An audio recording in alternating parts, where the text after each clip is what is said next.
Man, we on the spot at the spot, man. You know what I'm saying? We might as well say part 2. Hey, McGlover, he left. I don't know where McGlover at, man. You know what I'm saying? Alice in Wonderland, go find him. But I mean, I tell you like this, man, we got the one and only, man, Whitey Enterprise still here with us. Man, my boy Glover had to go. Man, he had to touch go. another state for a second. You know, it was so incredible seeing Glover from walking the penitentiary yards with him. Yeah. And how he's matured to be something different. And you got to always clap your hands to brothers like that, because it's hard to change from what he was to what he is now. Man, real talk. You did an excellent job on Glover, putting him where he's supposed to be. And now he can have that conversation with the world, and the world can learn a lot about him. So, yeah, man, that nigga's still secretive. I swear to God, I be laughing. I be like, man, I just look at it, I just shake my head. It be a quick story, man. I'll tell you a quick story. We went to the club, and man, man, this is most recently. We went to the club, and I'm like, man, oh, it's this dude's night. I looked at the girl. I said, man, this ain't usually McGlover's type, but I don't know. This is night, I guess. Couldn't have found out he been fucking with this female this whole time. He's like, hey, don't talk about me. I was like, wait a minute. I just start laughing like, oh, this what you been having in the cut, huh? Yes. Yes. Like he said, man, when you find the most beautifulest thing, man, on the ugliest woman, you sure got some nice nails. Hey, man, it be those days that you look up and you find different people doing different things. And a whole lot of things will surprise you when you see them in a different atmosphere with different people. Huh. And you assume like, nah, he don't do this, but he do everything. It was like last night when we was having that discussion. It was like, why I can't take you to the later days of your adventure? Huh. And I try to explain to people sometimes I got to take you to the beginning before you can get to the end. And all of us always want to get to the end, but the journey didn't start at the end. The journey started at the beginning. The beginning, man. Yeah. Man, Urban Recovery Los Angeles, man. Give me a minute, break me down a little bit with it. Man, Urban Recovery Los Angeles is the recovery of Los Angeles, because in the urban part of Los Angeles, a whole lot of people have messed around and gave their mothers and fathers and grandmothers, they gave their property away. And they found themselves in bad situations because they let the state trick them and move them to Lancaster and Palmdale. And now all of them trying to come back to LA to recover their sentences, what they lost as they was going down. Yeah. So when I came home, I said the recovery of Los Angeles, the urban part of it. So I sat back and named my nonprofit Urban Recovery Los Angeles, because we're trying to regain the understanding on how we could help youth grow up to be more than their parents and everybody else. Because when we look at young kids, we want them to be better than us. And when you want kids to be better than you is putting yourself on the line to say that you can make it happen. I got you. So right now, we try our very best to get kids at an early age so they won't get caught up in the gang stuff. So Urban Recovery Los Angeles is based on that training and that journey. And that journey kind of helped a whole lot of young kids out. It's Christmas time. Stop at 1030 East 25th Street at Christmas time, and you will see what we mean. On the 22nd of December, little black kids, little Spanish kids will be lined up in the middle of the street throwing balls up in the air. But before they do that, they got to sit down and have dinner on us. And that's the most important part, saying dinner on us. And there's a whole lot of leaders in our communities, wealthy leaders. They have this little thing about, I'm going to give somebody this at a site where there's only security guards. Yeah. So the little kids can never really get close to them, and they ain't going to get close to the little kids. They just going to give them a toy and then move back because they think they privileged now because they professional football players, basketball players, baseball players, so they privileged. And the kids just see him for a brief second. They give him a jersey, and they walk back away real fast. And that's not part of the recovery of Los Angeles. That's just them dropping something off so they could say that they gave something away. Well, you know, one thing that I got to commend you about, man, you know, anywhere in America, anywhere in the world, anywhere in Los Angeles, I just want to, you decided to come back to Central. Yeah. Do you see, when I pulled up to your shop, man, and I'm going to be truthful, when I seen all those various black men fellowshipping, coming, pulling up, talking, and then it brought tears in my eyes. Because that's something I miss, you know, being out here. You know, nothing better than going somewhere and you see is black men, and I'm the youngster. And youngster, you don't know shit. And I get to just shut up and listen to open my ears. Yeah, you will learn a whole lot when you sit back and look at the full picture, because people come to just popping. They're gonna just pop in at 1030 East 25th Street because they're gonna pop in because it's a wall. There's a wall of younger black dudes in our early days, and people go back and remember the great time that we had in the 70s and the 80s. And you could have that conversation. You could walk in there and point at a picture, and they could take you on that roller coaster ride. And that roller coaster ride would be so special. It's like the brother named Dickie. Excuse me. Yeah. Dickie, an older dude. And he confessed that he was the pillar and the leader of the third world and the ozone. And I just sit back and I'd be smiling because it's true that he played a major role there, because he got all his work from me to give the damn, because nobody at that time knew that their work came from Whitey's Enterprise. They just assumed that it came from Dickie. And me and Dickie used to sit back and laugh like they want to kill us every day, but we look out for them every day. And that's how we look at everything right now. It's the people in the neighborhood say, man, what you doing over here? And you sit back and say, man, I'm from here. And they're like, nah, yeah, I'm truly from here. I'm Whitey. And the younger dude's like, nah, you ain't none of our homeboy. I'm like, I know what, I'm your big father's homeboy. And they just look at you like, you my father's homeboy? I said, yeah. Your grandfather's homeboy. I looked out at an early age, and that's why I can come here and have this conversation, and everybody can come on the block and enjoy the block without somebody cussing and doing all the stupid things, because they know that everybody is in peace, and they just trying to make sure that they can help the people in the neighborhood be better than what we was. Oh, man, I got you, man. You know, again, blown away by the powerful words that you guys had, man, at your facility, man, you know, for the kids. All painted on the wall. Yeah, that's progress. That's peace. That's understanding. That's using your mind when you can't use nothing else.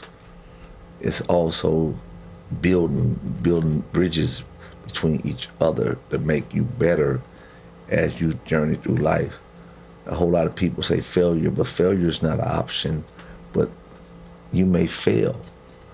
But if you understand what failure is just the highway to success, because you picked up the information that you needed to take the next step, because you already failed at something and you was determined to understand what you failed at, so you pick yourself back off the cold ground and you move forward. So good mentors tell you, oh, you failed for a second. Dust yourself back off and go do it all over. Now, do you remember where you failed at? And they're like, yeah, okay, now go over there and do that over and see what the results be, because you understand what you did wrong. So as they sat back, they start doing things, and I'm like, you missing something? And they asked, what you missing? Sat down. Ask me what you did wrong. They said, what I do wrong? you forgot to move this piece over here. Now, when I see you next week, show me the piece that you moved to correct the error of the past. Because it's just an error. If you just got knocked on your ass, you got the right to pick yourself back up. Sometimes you get knocked on your ass, but nobody don't even know you got knocked on your ass. But you know that you did something terrible, and you trying to figure out, how do I fix it? And then you sit back at home and think about it. And then you got to put this in consideration. You got the right to abolish yourself because no harm was done to you. So, what would the Whitey now, if we can jump in the time machine and go back and run into the Whitey of 18, what type of words of wisdom would you have for him? It wouldn't change. That's the crazy thing about it. It wouldn't change. It's just be adjusted, because you know that you went to jail. You went to jail because you let somebody around you. I have this thing with people, so I really don't go around people, because that's why I went to jail. I didn't go to jail because somebody caught me breaking the law. It's my people brought some people around me, and when they brought those people around me, they went back and told the other people, like, we finally met him, and this is what he looked like. And when they came up and grabbed me, it wasn't for the actions that I committed. It was for the stories that somebody else told. So Speculatory. All speculation. There ain't no such thing as speculations in the feds. So that's what kids have to understand. When you mess with the feds, it's two people said it's a fact. They say it like that. It's two people say the same story, it's a fact. So you already guilty of the charge. This with two people. And the judge said that's the evidence that we need to put you in prison, because two people came and said the same thing. Don't let 5 people come in and say a different story and bring up a different story at a different time. So that right there compounds the evidence that they hold against you, and you got to pay for your stupidity for letting certain people around you while you was in the game. So that's why I sat back and came home, and I explained to him, like, I would never be in the game again, because the game got other twists and turns that people who was ignorant of the law would never know. And when you sit back and you say, how do I make the neighborhood better? You make it better by teaching them how to get a job so they don't get in the streets. Man, real talk. Yeah, man, a lot of it's crazy. Well, first off, man, and you, hey, your big homie is telling you to go do something that he won't do himself. He ain't your homie. No, he's not. He's generally convincing you to do something that he never did. It's like I be hearing a whole lot of people say, I'm a killer. But the person that be saying it, I be looking at him like, but you ain't never pulled a trigger. I know you ain't never pulled a trigger because you come out of my era, and you never was off the porch to do any of this. You had a loud mouth, but you was waiting for everybody to go to prison before you used that loud mouth you had. So when young kids or young men or ladies sit back and talk about certain people, they should go do some investigation before they really say, like, this the person that I want to guide me. Because if that person is lacking in finance and brains, you don't need to be guided by someone like that who you are committed to him because he have a drink or some weed. And sometimes people make those errors. They get committed to people because they got some weed. You know, they got some, what, Don Julion, whatever they call it, or Dom Perignon, or Martell, or some Napoleon, some of that kind of statue. Because you guys don't drink Desert Eagle, because you guys don't know what Desert Eagle is. It's a champagne that costs $4,700 a bottle. So it's certain things that you guys not gonna ever be a part of. But the great thing about it is to know about it. But if you is only paying attention to what someone can give to you to get you drunk or high and take their advice, you're going to be in a world of trouble because that advice is going to be bad. So that's how this shit goes. Is the streets dead? Yes. The streets that I know of is dead. I don't know what the streets say a different tune, like it's time for me to do my thing. When we was in the streets, the police took us to jail and released us right away. When the people go to jail today, the police take them in jail and leave them alone for a bunch of years. So they don't never get an opportunity to do nothing else because they like to be locked up for 10 years before they even come back home. And they done missed 10 years of their life and they don't have nothing to show for it. So the streets is the streets, and it's made up of people who want to talk about the past, not the present. The past on what Tookie and Raymond Washington made. There ain't no more of that. So people need to really look at it like, how do I adjust myself so I don't never get caught up in the things what's going on in the streets and the people who doing the violations of the streets.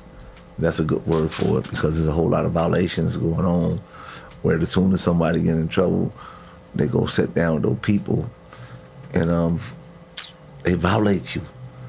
Without even touching you, they violate you. And you walk in the courtroom and you be like, man, how did it happen? And then you got to go take that deal. And that deal is so vicious, it's unbelievable. So you got to put that in consideration when you're having conversations around the board with people. And they're like, he went to jail, he went to the feds. So, you know, the feds got a 97% guilty. You know, 97% of the people are going to go to jail. Yeah, 3%, persecution. 3% may get home. But 97% going to go to jail. And everybody keep on asking that question, why are they so high? Because they give you a deal that you can't refuse. Yeah. People say, what? Why you say that? I know for a natural fact. They give you a deal that you can't refuse. Because most people don't have no nuts to go sit in front of those people and they'll tell those people, no. Put those monkeys in a box and let's go. People can't do that. Because like I said, when you walk in the courtroom, you know how much time you're getting that day. There's no mystery. They telling you what you're gonna get. Oh, you about to get life. You talking about you just put me behind the bars. All right. We're telling you about to get life. So that's how it is. Man, you know, it's crazy. Like, you know, but by the grace of God and prayers, you know, I've never been to the penitentiary. That's good. By the grace of God and prayers. Okay. But I've been in LA County jail. I've been in some county jails in some of these shitty ass cities. Yeah. And man, I mean, it's not the same, but it's all this. I remember thinking, sitting in that cell and talking to motherfuckers. The motherfuckers talking like, oh yeah, these some idiots, man. I can't be here. And then you run into some individuals that are so intelligent. You're looking at them like, what the fuck are you doing here? Dope is a bad motherfucker.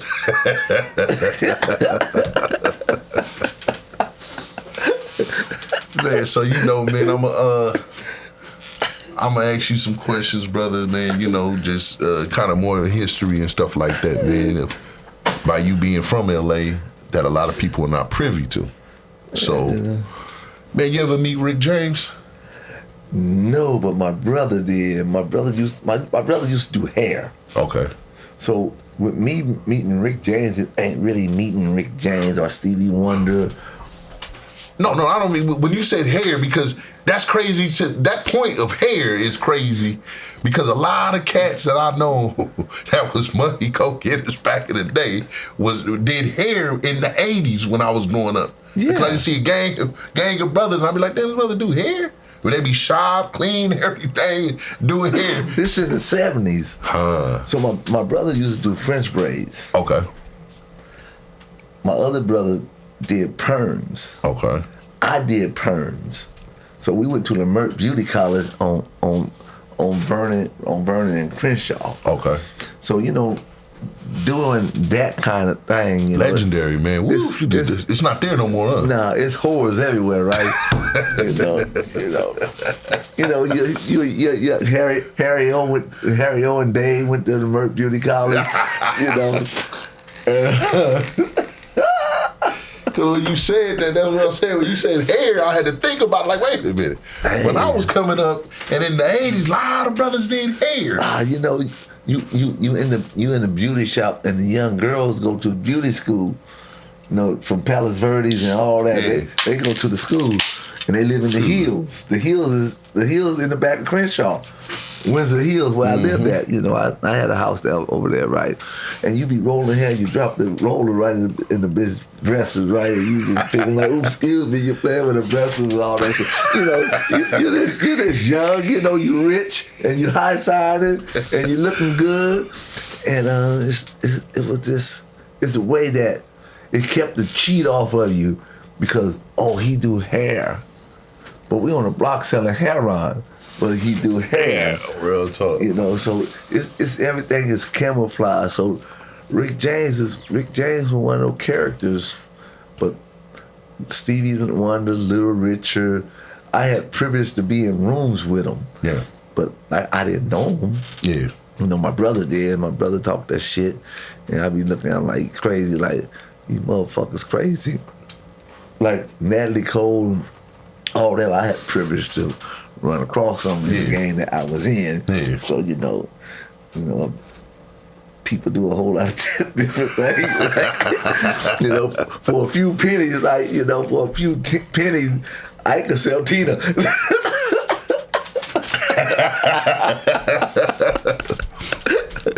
So, you know, it's those entertainers, those was different entertainers, like Teddy Pendergraft, you know.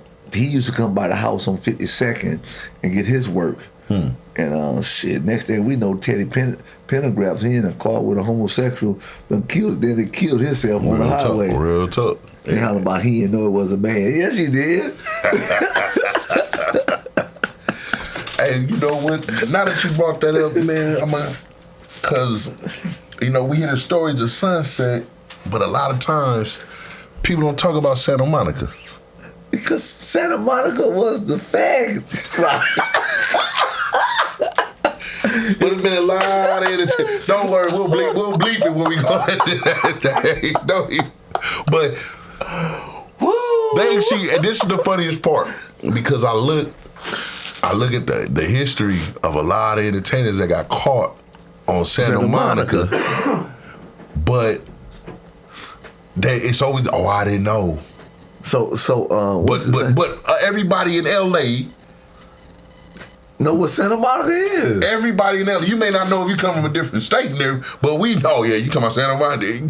Santa Monica. Come on. Yeah, at the French Quarters.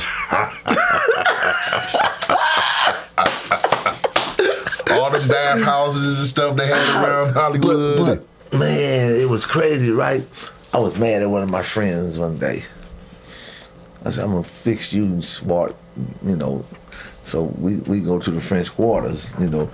I already understand what the French Quarters is. I had no problem with it. My bra's super fly, super cute. So we pull up in the French Quarters, I park, go in. You know, gay people everywhere. Real tough. However you want to call them. This 1977. You know, the door haven't been open, so they can talk that shit all they want. The door haven't been open. The door is completely closed. They hide in the closets. And I'm walking in the French Quarter, you know, being the player that I am. Like, yeah, what's going on? One of the gay boys look at me. I said, yeah, all right. He's like, yeah, all right, go. I got real pussy on the side of me, Joe. So she sat down, like, shaking her head, like, why do you disrespect me like this? So I came to get something to eat. I was hungry. I'm just putting you in your element. That's you know, he's a whore, right? Yeah. Now I got a question. Is you gonna suck a dick or what? She said, yes, I am. now you understand what's going on here, right? She's like, yes, I was trying to act like I was innocent. Yeah, bitch, you know you ain't innocent. You done sucked the pussy. You know, it ain't something I'm guessing, it's something I know, right? Man, that's going so far over these cats' head, they're not going to catch on to 20, 30 years from now, and then laugh. But that's the whole problem. If they can't catch up, they ain't going to catch up. But the French Quarters was one of those places that you met a whole lot of different people down there. And I was on Santa Monica and Duhini. Okay. And my Iranian partners, that's their area. Yeah. And the Italian boys on Robinson and Santa Monica, they got Italian restaurants over there by the hamburger stand.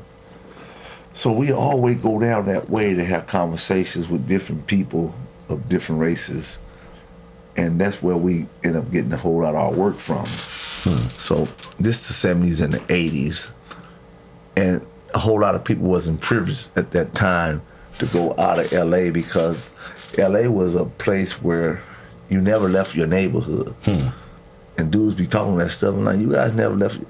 I know some guys, let's say it like that, who come out of the Pueblos. They drove their car to Central, to Gage, to Vernon, and turn right back around and go right back to the Pueblos. It's just that simple. It was dudes on the east side, never left off the east side. It's some dudes right today never been to the beach. I believe it. Because they boxed in a box, and everybody don't believe in going outside that box to meet somebody else because they feel comfortable in that box. Man, real tough. So the world that I created for all my dudes, we was out that box. We thought the world was ours to play with however we wanted to play with it. And all of these dudes won't say Black Dave was rich. Dudes won't say LaRue was rich. They only talk about themselves being something that I know they wasn't. But I sit back and I listen to the rhetoric. It's like some dudes say they gangsters. We ain't ever known you to do nothing but get put in the trunk. So it's a whole lot of things about different people that they have these conversations and it don't make sense. But they call themselves the gangsters of LA. And I know it's not true and they know it's not true. But it sounds good because the younger generation do not know because they build them up to be something because that was the right thing to do at that moment. Man, brother, did you get a chance to go to Watch Stacks? Yeah. You know, can you kind of elaborate just a little, man? You know, it's certain things I know that I like to, man, you feel me? See, Watch Stacks, they had to Watch Stacks at the Coliseum. So can you kind of tell them what it was a little bit? It was Watch Stack was a concert with Bootsy Collins. It was bands back then, and they was lined up, and that's when the Ace Deuces and the Bloods and the Crips, all them come piling in to Watch Stacks and look at this hell of a concert once a year, and everybody. This was the 60s and 70s, early 70s, and they was having so much fun. And then everybody got on the 6 and the 54 bus. They have fights and everything on the buses. But it was just that at that time. That when Barefoot, Pookie, and all them was being what they wanted to be. And then the LA Brims was there. They was doing whatever. You got on 6 bucks, you had problems because the LA Brims was there. And then Raymond and them, they was coming on the 84 bus down there, and it was just a wonderful experience because there wasn't no guns. Dudes don't get that. It wasn't no guns. There wasn't nobody getting shot. So in them hands. You had to learn how to fight. And that's what everything was all about. And it was an opportunity for everybody from the west side, from the east side, Compton and Watts to merge on the Coliseum. And it was a wonderful thing. Man, you know, another thing, again, that I'm privy to, Fatburger. Oh my God. Which one? The original fat. No, she, again, you know, I ain't gonna ask you about fat burgers. If I got Whitey in the pot, you know, I'm gonna ask you about fat burger, not the one that we see today in the court, but the original fat burger, man. If you can kind of elaborate a little bit, man. Fat burger was on 33rd, but that was just fat burgers. But on La Cienega, that was fat burgers. That's when all the players came, popped up, you know, it's everybody there. And oh my God. La Cienega and what? It started with a V. I forgot the name of that fucking street, but it come right up that street. It was a clinic there too, where everybody was going to get their abortions. Right down the street from it, right? Was that Vineland? Is it? No, hell no. I forgot the name of it. But it come in an L like this, and it shoot up to La Cienega. So it's on an island. Huh. It's on an island, right? So I'm on this island, and I'm gonna bring up Chubb name. It was Huncho, Freeway Rick. This is when I get ready to go to jail. And I pulls up in my 450, jump out of it, you know. But I got a couple of my bodyguards is already in Fatburger. They already ordered me something to eat. So I walks in, you know, and all of them outside. They're like, there go Whitey right there. They tell my boy Chubb. They say, there go Whitey right there. Go murder that nigga. So Chubb become good friends, real good friends. So Chubb walks in, and I got my back turned, and he just look at me. And when I turn around, he only see a big old 45 in my waist. He like, whoa. And then he see the other guys, but he don't know who they are, sitting on the wall. That's some murderers. You know, I see him like, what's up, player? You know, ain't nothing. So he like dispersed and went back out there and told him, like, that nigga got a big ass gun. They're like, yeah, he keep it. You niggas almost got me hurt. So Chubb told these dudes, like, man, you guys some bitch ass niggas. So I see Chubb later on in the penitentiary.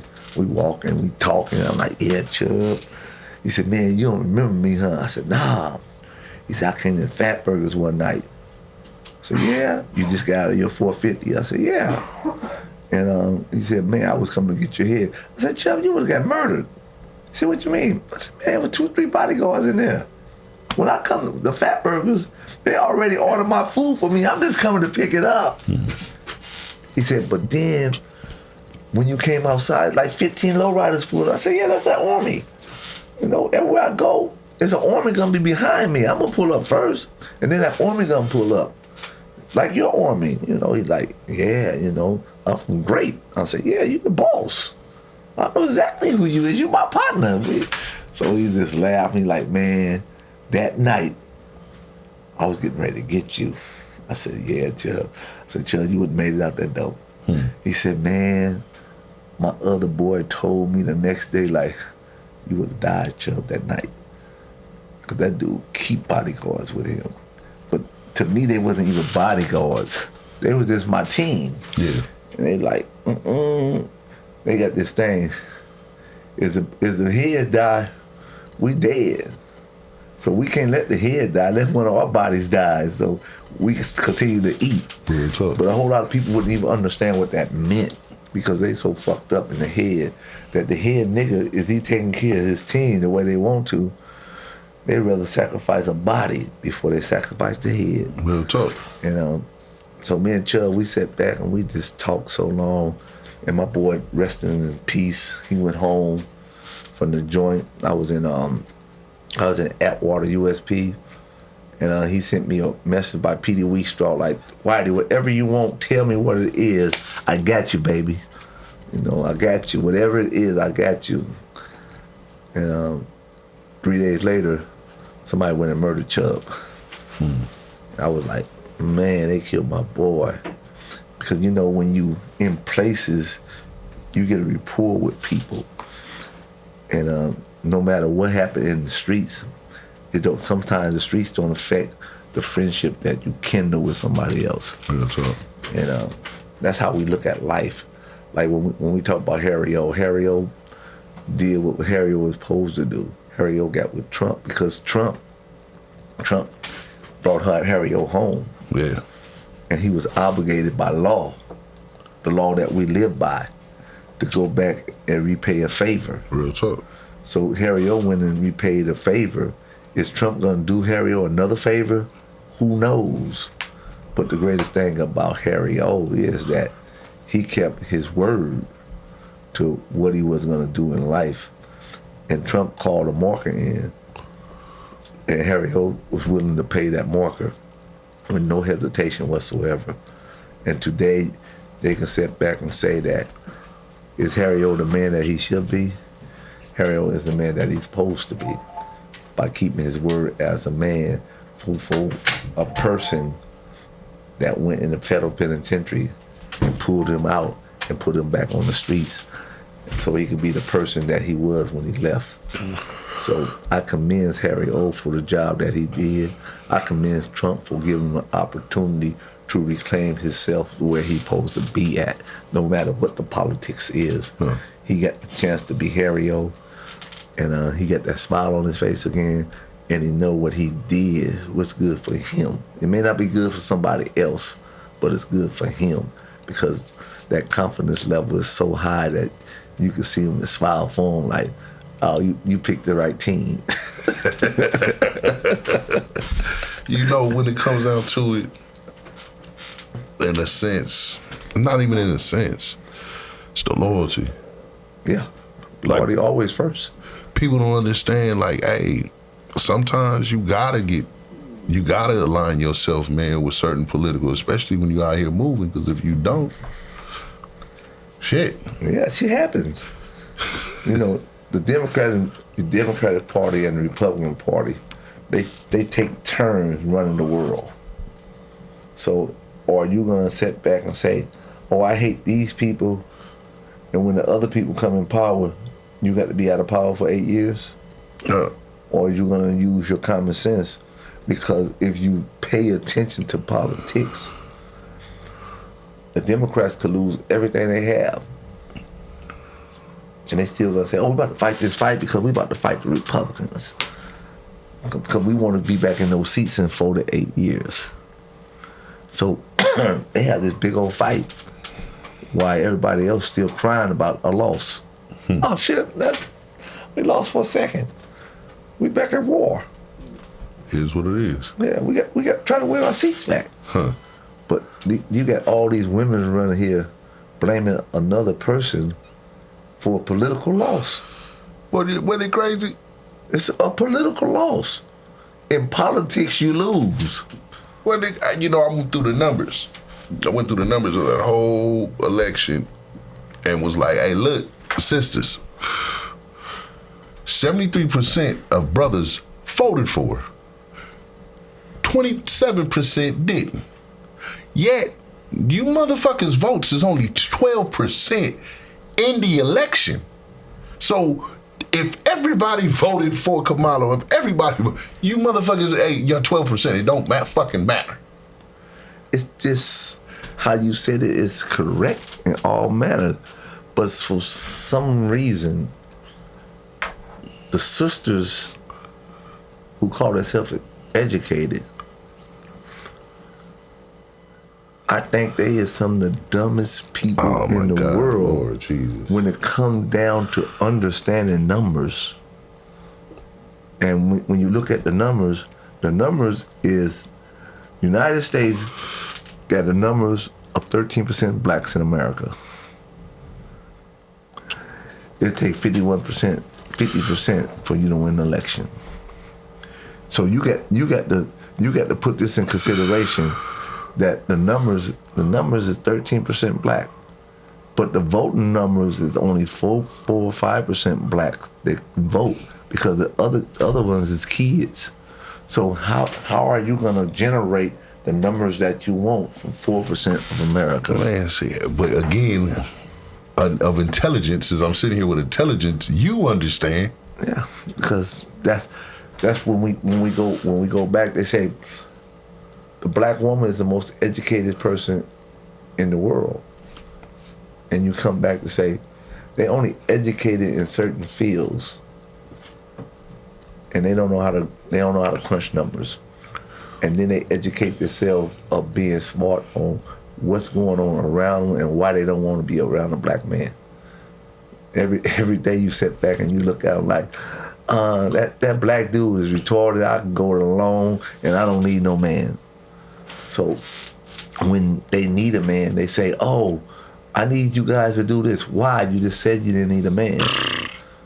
But you need a man when the convenience. Not talking about the sisters. It's like you guys have put yourselves in powerful positions. But I have walked in the city of Los Angeles and other states since I've been home. And I can officially tell you guys this without no shred of evidence to go against what I'm saying. All of you women who call yourself successful is single. Man. Aren't they? Yeah. And they don't get it. They do get it.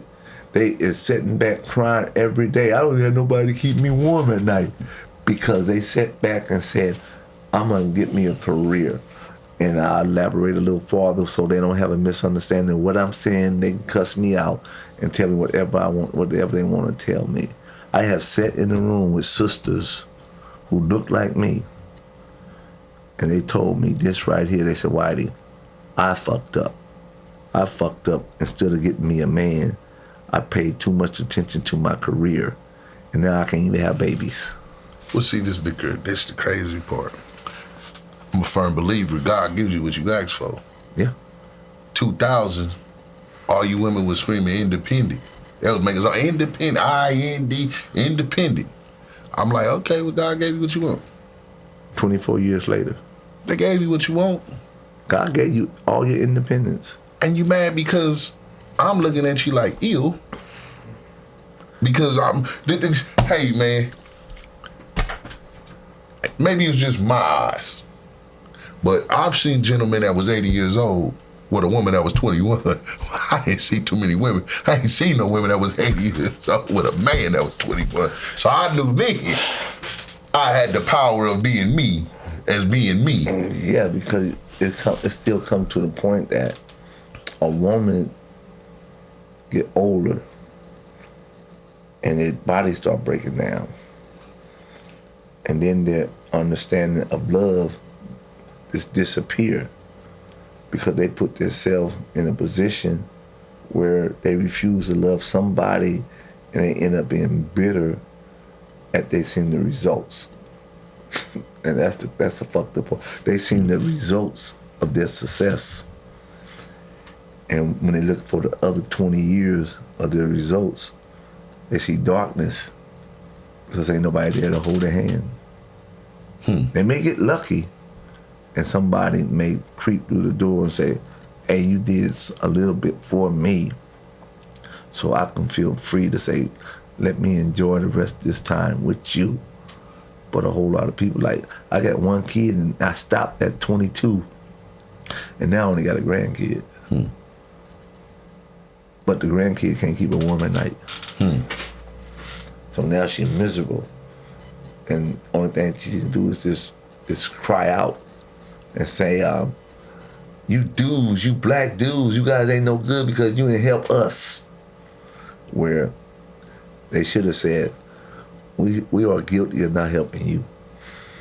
Well, you know what's the thing, and you just hit it. You just hit the bullseye. A lot of time I've heard a lot of my hate has came from sisters. Yeah. And by me just having the class that I have, and I'm like, hey sis, I ain't your sister. Hey sis, chill. But I mean, shit, I was just in LA. I had a situation, except this sister, I had to explain to the brother. We come out of the club. We come out of the club. It's late night, 3, 4 o'clock in the morning. I'm with an entertainer. They go to starstrucking on the entertainer. The entertainer sees a pretty female. He gets on a pretty female. The girl's like, hey, that's my bitch. Right? So she lightweight getting on his helmet. And I'm like, man, I'm kind of looking at the situation. I'm kind of, for a minute, I got to sit back. Let me see what he's going to have. Okay, yeah. So let me step it. So she gang banging on him and everything. Compton, whoop, and I just so smoothly walk over, man, grab her hand, look at Dad in the eye, and just tell her, hey, sis, chill. I see you. I respect the gangster. I know that's what you feel you need to do, but when a man comes and a man is talking to you, you know how to be. She said, yes, sir. But that's how it go. Hey, this idiot, the entertainer I'm with, he turned around and said, oh, nah, he just nice. Now I'm like, oh, okay, you on your own now, nigga. I just showed you how to get out of this situation. I told you how to do. Oh, so she back on his head. Oh, yeah. Push it. All right, I'm laughing. I laugh, open up the car door, tell her, say, get in. He get in, the sister, I say, hey, sis, you have a good one. Hey, and that same gangster mentality, I hope that helps you be successful. That the next time I see you, hey, we're somewhere in Monaco off the back of our yachts. Blow this. But that's the whole point that we are looking at right now. We're looking at so many entertainers keep on trying to be something they're not. And then we're looking at a lot of sisters trying to be something they can never be. A man. Real talk. But that's what they look at the rest of the world like. Oh, we the dominant force. The only thing I need a bitch for to do is take me home, fuck me, feed me, and make me feel good like a man. And I'll make you feel good like a woman. And when you make your woman feel good like a woman, when you sit back and look at her and say, how was your day, baby? She's like, damn, I got what I need. They just need that self-insurance that they in the right place with the right person. And there's so many ladies who's 50 and older, they're just in a bad place with themselves. And they assume that the world revolves around them. Hold on. I ain't gonna let you get away with that number. It's a lot of women that's 28. I was talking about the ones who can't have kids. I'm talking about the ones that still can and still they ain't gonna catch on till they 40. Let them eat crow. I'm talking about the ones 50 I'm I'm talking about these 50s. I'm talking about the ones 50 and up, the ones who super educated. No, they run NASA. They can put numbers together, but they can't put their life together. Man, I met a sister that was from NASA. Just on my mama. Bad sister, too. And she was like really trying to, in a sense, she was like, hey, like, nigga, I like you. Shit, what was happening? Like, I'm shooting her to the right. So, make a long story short, she was getting ready to go, I think, to like Antarctica or some shit like that for the next 8 months and shit. And then she said she had to go here. And my brain, I'm like, hey, yeah, see, you might be sitting here, but if you think I'm about to chase you and your career, then I don't think you understand how this whole thing goes when it comes to a male and it comes to a female. God said he made you for me, not me for you. See, that's the greatest part of it. You understand the dynamics. And there's a whole lot of brothers. They just get kind of caught up right now because the training, they didn't receive it. And now they lost and they don't know what to say. And we could sit back and look at all the women today and like, you the prize, but what prize are you? To who? No, what prize are you? I'm saying. Not to who, what prize are you? Because you're going to sit back and say, I'm the prize. But a real man, don't ever pay attention to somebody talking about I'm the prize because they can go fly to New York, Chicago, Spain, and go buy a bitch for $100 and I'll get the same satisfaction without ever giving you $1. Let's take it a step ahead. It's some gay niggas and shit like that. That man is gay because they're just too over sexual. So in reality, yeah, man, we might need to populate, But all this other shit I be hearing, boy, I be lost to. Like, man, I don't know who to. Man, some of these, man, some of you suckers, boy. You hit it when you said Lil Wayne, boy. See, people come on this podcast, they get mad at me when they be like, man, who do you don't think Lil Wayne's the greatest? Hell nah. He's a square weirdo. How is Lil Wayne the greatest and he let Baby put his tongue in his mouth? Talking about y'all, and see, again, they don't remember, oh, this is what gangsters do. What fucking gangsters? What line is that? And then, how can he be that cool where Lil Thug had to fuck gangster? I mean, Lil Thug, Lil Baby had to fuck Lil Thug just for a record contract. Hey, man, I didn't say it, man, but it was heard right here on the spot. You know, how is all this so when you looking at Puffy and all these dudes fucking each other? All this shit is stupidity. And the game is, I don't know, let me back up. Their game is that, I guess. Yeah. Because I know in my game, the Benzo L's, the Rules, the Cadillac Bobs, you can go on the Flints, the Murrays, and all these. They wasn't getting fucked by a man. Because they had every woman in the whole world chasing after them in all kind of ways. And you know, it's just so all the Compton boys, all the LA boys, all the Frisco boys, you know, everybody had bras, and they was stacked on top of bras on bras on bras, and you never heard anything like what's going on today, where each other is fucking each other. Shit crazy, ain't it? Shit is insane. You want to get on? Hey, you like what the fuck is we? I be saying, man. You know what? I'm gonna keep it 100, brother Whitey. I've been in them Puffy parties, and you know what? I'm gonna say it like this. This is I'm gonna keep it 100.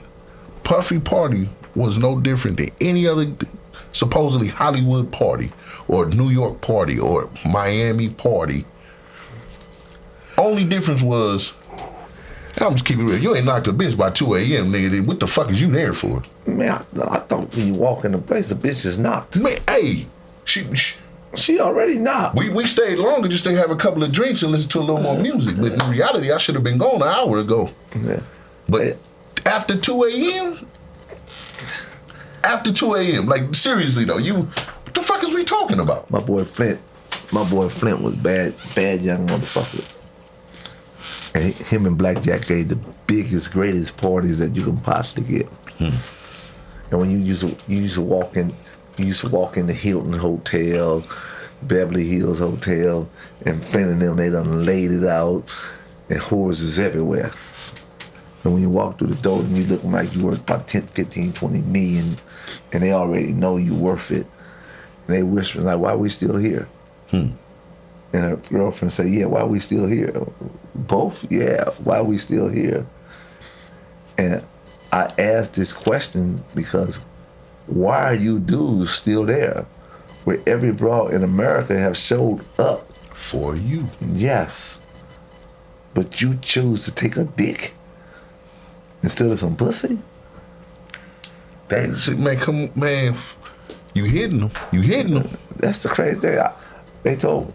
I don't know how true it is, but what's his name? Jamie Foxx wanted to sue Puffy because he woke up with his ass busted wide open, or was it already busted wide open?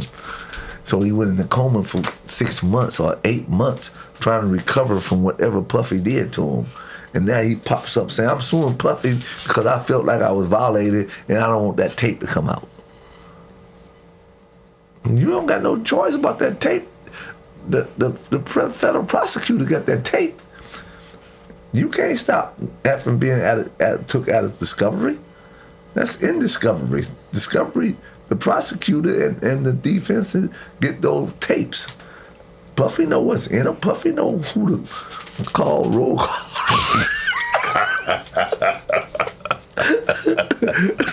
What's the other dude's name? What's the white dude name? He had Whitney Houston. Oh, Clive Davis. Yeah, he's seeing out now.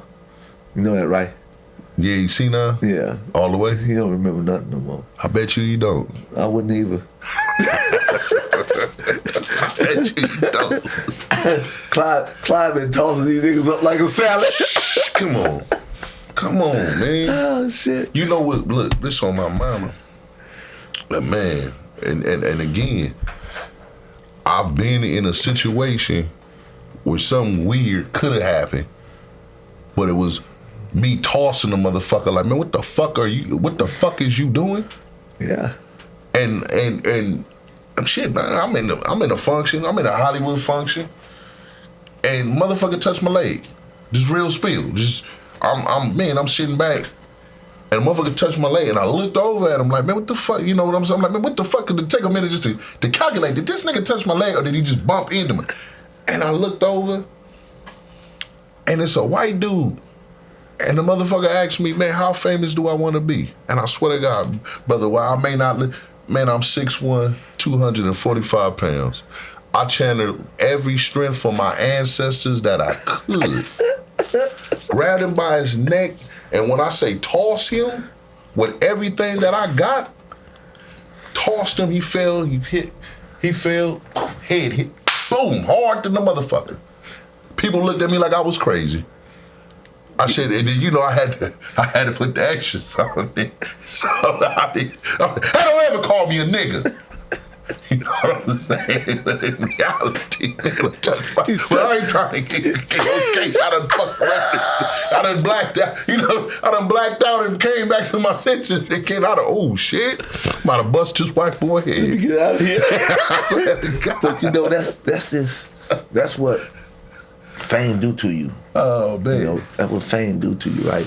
When you in control of people's lives, and you can make somebody whatever you want them to be. Real talk. So when we sit back and look at all this shit that's going on around us, if you suck my dick, I'll make you a good record deal. You know, just come and be my fuck boy. And this what's going on in the industry. And it's dudes like me who look at the industry like, I ain't never been a part of the industry.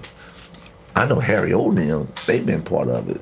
And it was always like, Whitey just don't go to that kind of function, because I was really like a private dude when it came down to that part right there, because I already knew who I was and where I came from.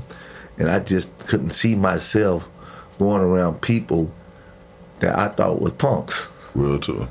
And you know, they be like, man, but I got invited to these gigs to go hang out with LaRue, Blackjack, all these dudes and all the girls, and they just look at you and they shake their head like, why you don't always come? I'm like, oh no, I'm from the east side. I'm going where the crack houses at. I'm gonna go sit in those crack houses. I remember I came home for a brief moment, and like Flint had his birthday party. So I pulls up the Flint birthday party. Bruce Richardson, everybody What there. you driving when you pull up? Oh, I'm in a Rose. You know, You know, I had that. You know, us youngsters, you know, we love when y'all popping on it. So what you driving when you pull I'm in a up? Rose. I got like $2 million with the jewels on. You know, I got those big King Cut pieces on my hand. You know, and I walked But in you the say party. King Cuts. Yeah, I had King Cut.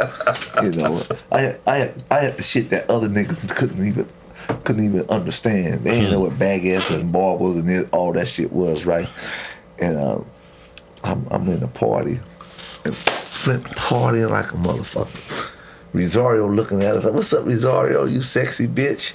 She's like, ooh, I can't wait to fuck you. I said, you ain't fucking me, Rosario.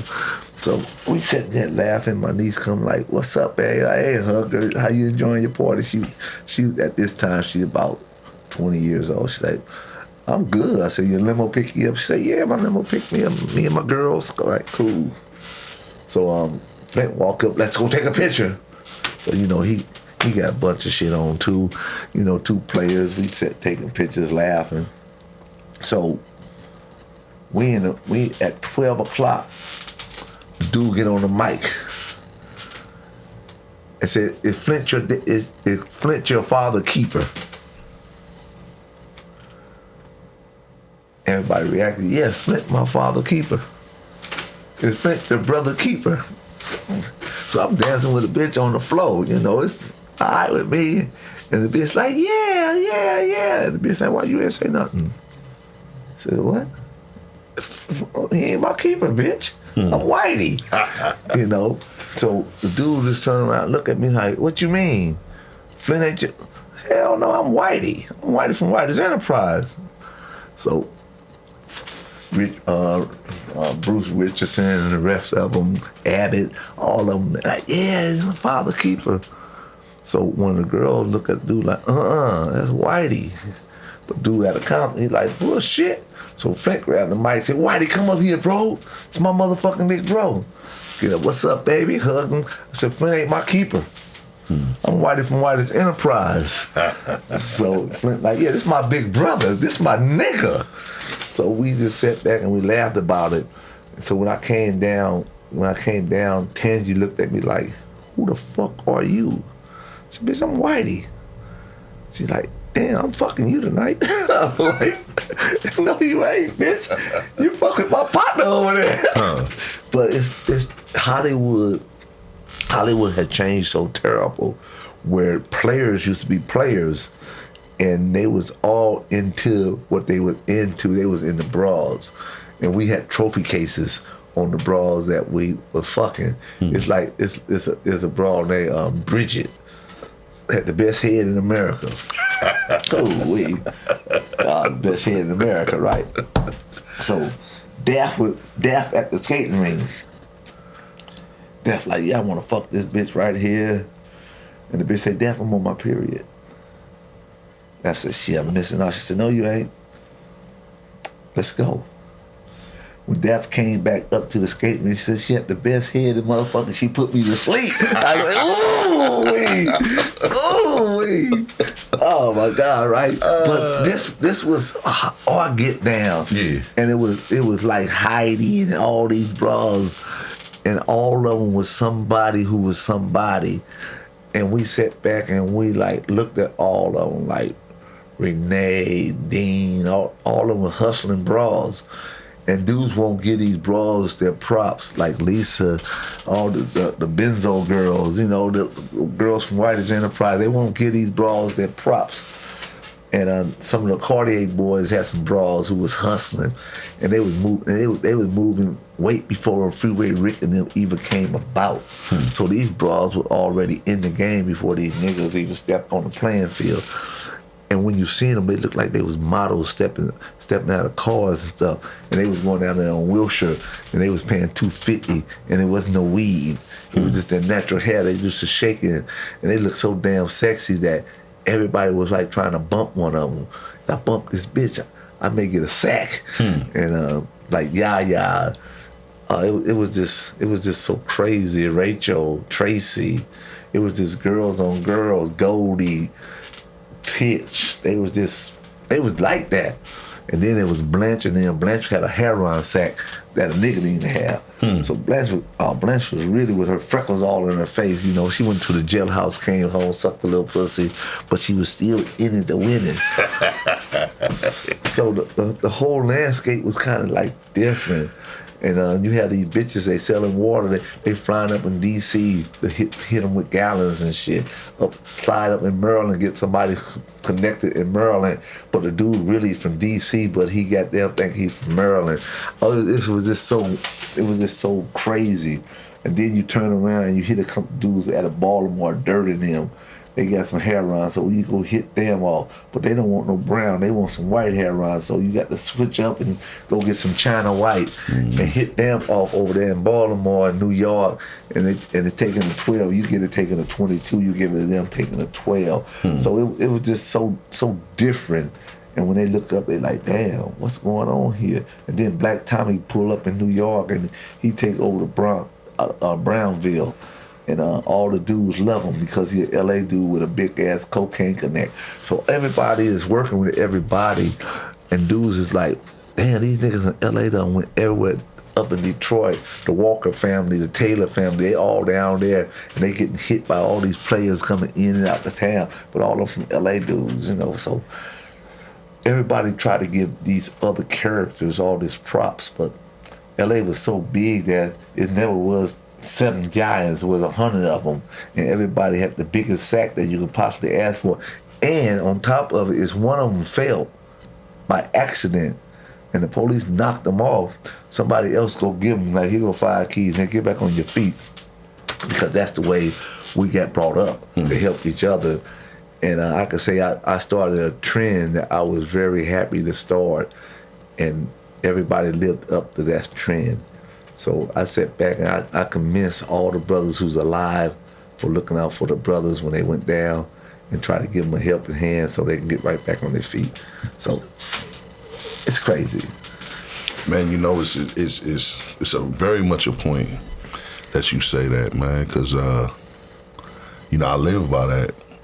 You know, I used to go in and out of these cities, and I would, you know, ain't nothing like a L.A. nigga, though. You know, L.A. nigga be, when they boisterous. Oh, grummy motherfuckers. So I always used to, you know, I'd be humble, but I'd go to certain cities, and if I liked the city, I'll grab me 2, 3, yeah, and give them some game and some news they could really use. And by the time I would come back, they would be already done took over the city. And by them taking over, I always had a that's the whole when I come through. And man would come and it'd be love. They'd roll out the wreck in a lot of cities. Yeah. It's crazy. That's why I say it's crazy. And it'd be some cities that I swear to God, I would lie and say I took a loss, and they'd be around there happy and joy. Oh, yeah. Oh, man, which one of you niggas will knock me? You know what I mean? Which one of you niggas will knock me off, man, from around here, man? Oh, man, you know, y'all got me, huh? Oh, that's how y'all, it's good. We gonna pour it in the line the whole time. Really, I'm getting so much. Like, I don't want to go, but I know you niggas is trying to figure it out. So let me act like I donated something to the city. Let me get on to the next city. Hey, man, I tell the dude, they be like, why you don't put everything and let everybody hear all this shit? I'm like, man, it's crazy. It's just crazy on how I look at shit. And they be like, man, that's crazy. Why that ain't even fair of you. I said, man, let me tell you something. I'm gonna do a little high signing because I can when I get ready, right? They said, what? I said, I walked in this state some years back. They gave me a life sentence out of it. But when they indicted me, they indicted me in 5 states. But I was just so fly, and I know I'm fly. I know I'm a fly nigga. I walk in and my boys on the floor. They on the floor. I pick up the phone and I call my girls. Call 7 of them in town. All 7 of them get houses. Turn around like, fuck one of that nigga. So one of them go fuck that nigga. Go fuck another nigga. There's 7 niggas working in the houses. The next week, I put my girls back on the plane. Bing, they bounce. But I leave the niggas their beepers. Every time the niggas run out, I tell them, leave the money and just leave the house. My boys go to the house, hit the house, bing, drop their work right back off. Right today. That's cold. Right today, they thought they were still working for the bras, and the bras was nowhere around. They was already back home. And I tell dudes every time, I said, man, this game is so special that all you got to do is do the right thing, twist the right screw, and then you turn around like, oh, they doing something wrong. When you fly another bitch in like, hey, I want you to work these hours now. So you put another crew of niggas in there, and these other niggas working this crew working this number. Oh man, it was just so wonderful. I was like, wow, this ain't believable what's going on. I was in Cincinnati, right? Playing the games of life. And a nigga just told me like this. He said, man, who the fuck are you? I said, man, I'm a plumber. Nigga like, you a plumber? I said, yeah, I'm from Memphis. Hey, so man, in Chicago, my name is Tony, man. In New York, it's Malik. It is what it is. And the feds just told me, like, how many names do you have? So when they indicted me, it was a list of names there from Muhammad to David. It's a list of names. And I'm just looking at them like, somebody must got real close to me to know these names, right? And so I talked to my homie. I said, man, how they find out my name? He said, I slipped a few times. I said, okay, it happens. But everybody asked me, why you don't mess with white girls? I said, for me, white girls is problems because they put me in prison. So I don't mess with white girls. I told you niggas, I'm a firm believer in this. Tell me. If you want some pussy, go to Vegas and buy it for $100.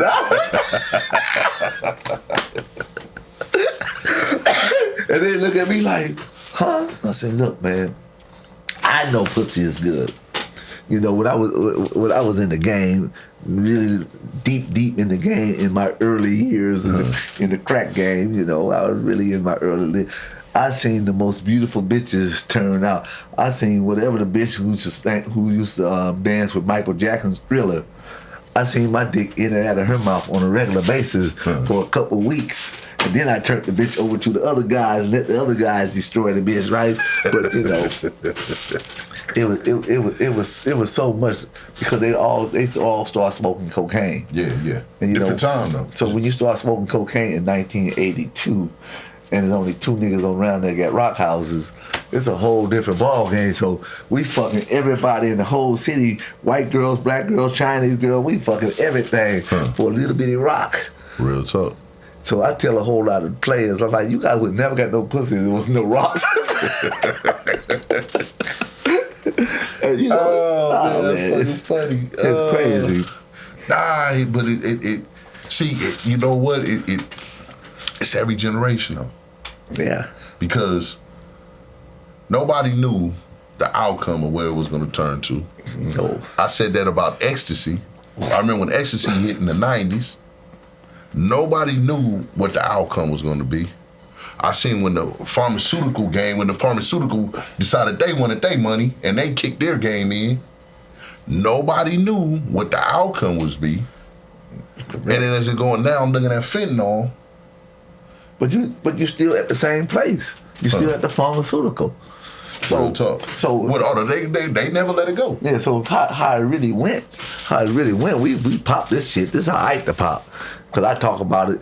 You guys got to go get Whitey's history lessons. It'll be out in about another 3 weeks, and you really understand how this shit really works. And you be smiling like, damn, this shit right here is too fly for us, and it's over your head. But the pharmaceutical company is so fly, right? The federal government gave them a $5 billion grant to study and fix pills so it won't kill the people in America. So they 2000, let's say 2000, you seen the pharmaceutical grow in 2000. Yeah. And you were still trying to figure out how it happened. But I'll bring you up to speed. United States went in Iraq. And after they was going in Iraq, they went in Afghanistan on the slide. While they were getting the oil, they were shipping a crew to Afghanistan to take all the poppy plants and all the poppy that was already there. So they took all that and turned it over to the pharmaceutical company, and they turned them over, and they started making Percocets. They started making Percocets. They started making OxyContin, Xanax. They started making all these pills, and when they made all these pills got put in the community. So white Americans in West Virginia and all these other places, they got addicted. Up in Oregon, up in Washington, they got addicted to all these pills. But then they also doubled back and they had this meth on the streets to try to balance it. It's a balancing act. So all these communities is hooked on a little bit of dope because the crack era is over. This is what people don't get. The crack era over. We don't want no more crack dealers. Yeah. We trying to find a way to let them go home. So we're gonna make this right here work. So for the pharmaceutical companies, they got all the opium from all these other countries the same way they did in 1965 when they brought all the heroin from Vietnam and Thailand was selling the Golden Triangle was selling down here. So all this shit just start adding up and it multiplies. So now the United States is in an expedition of pills and meth. But you got to understand, it don't come from us. Black people don't have no control of this no more. Remember, black people have control of cocaine. Yeah.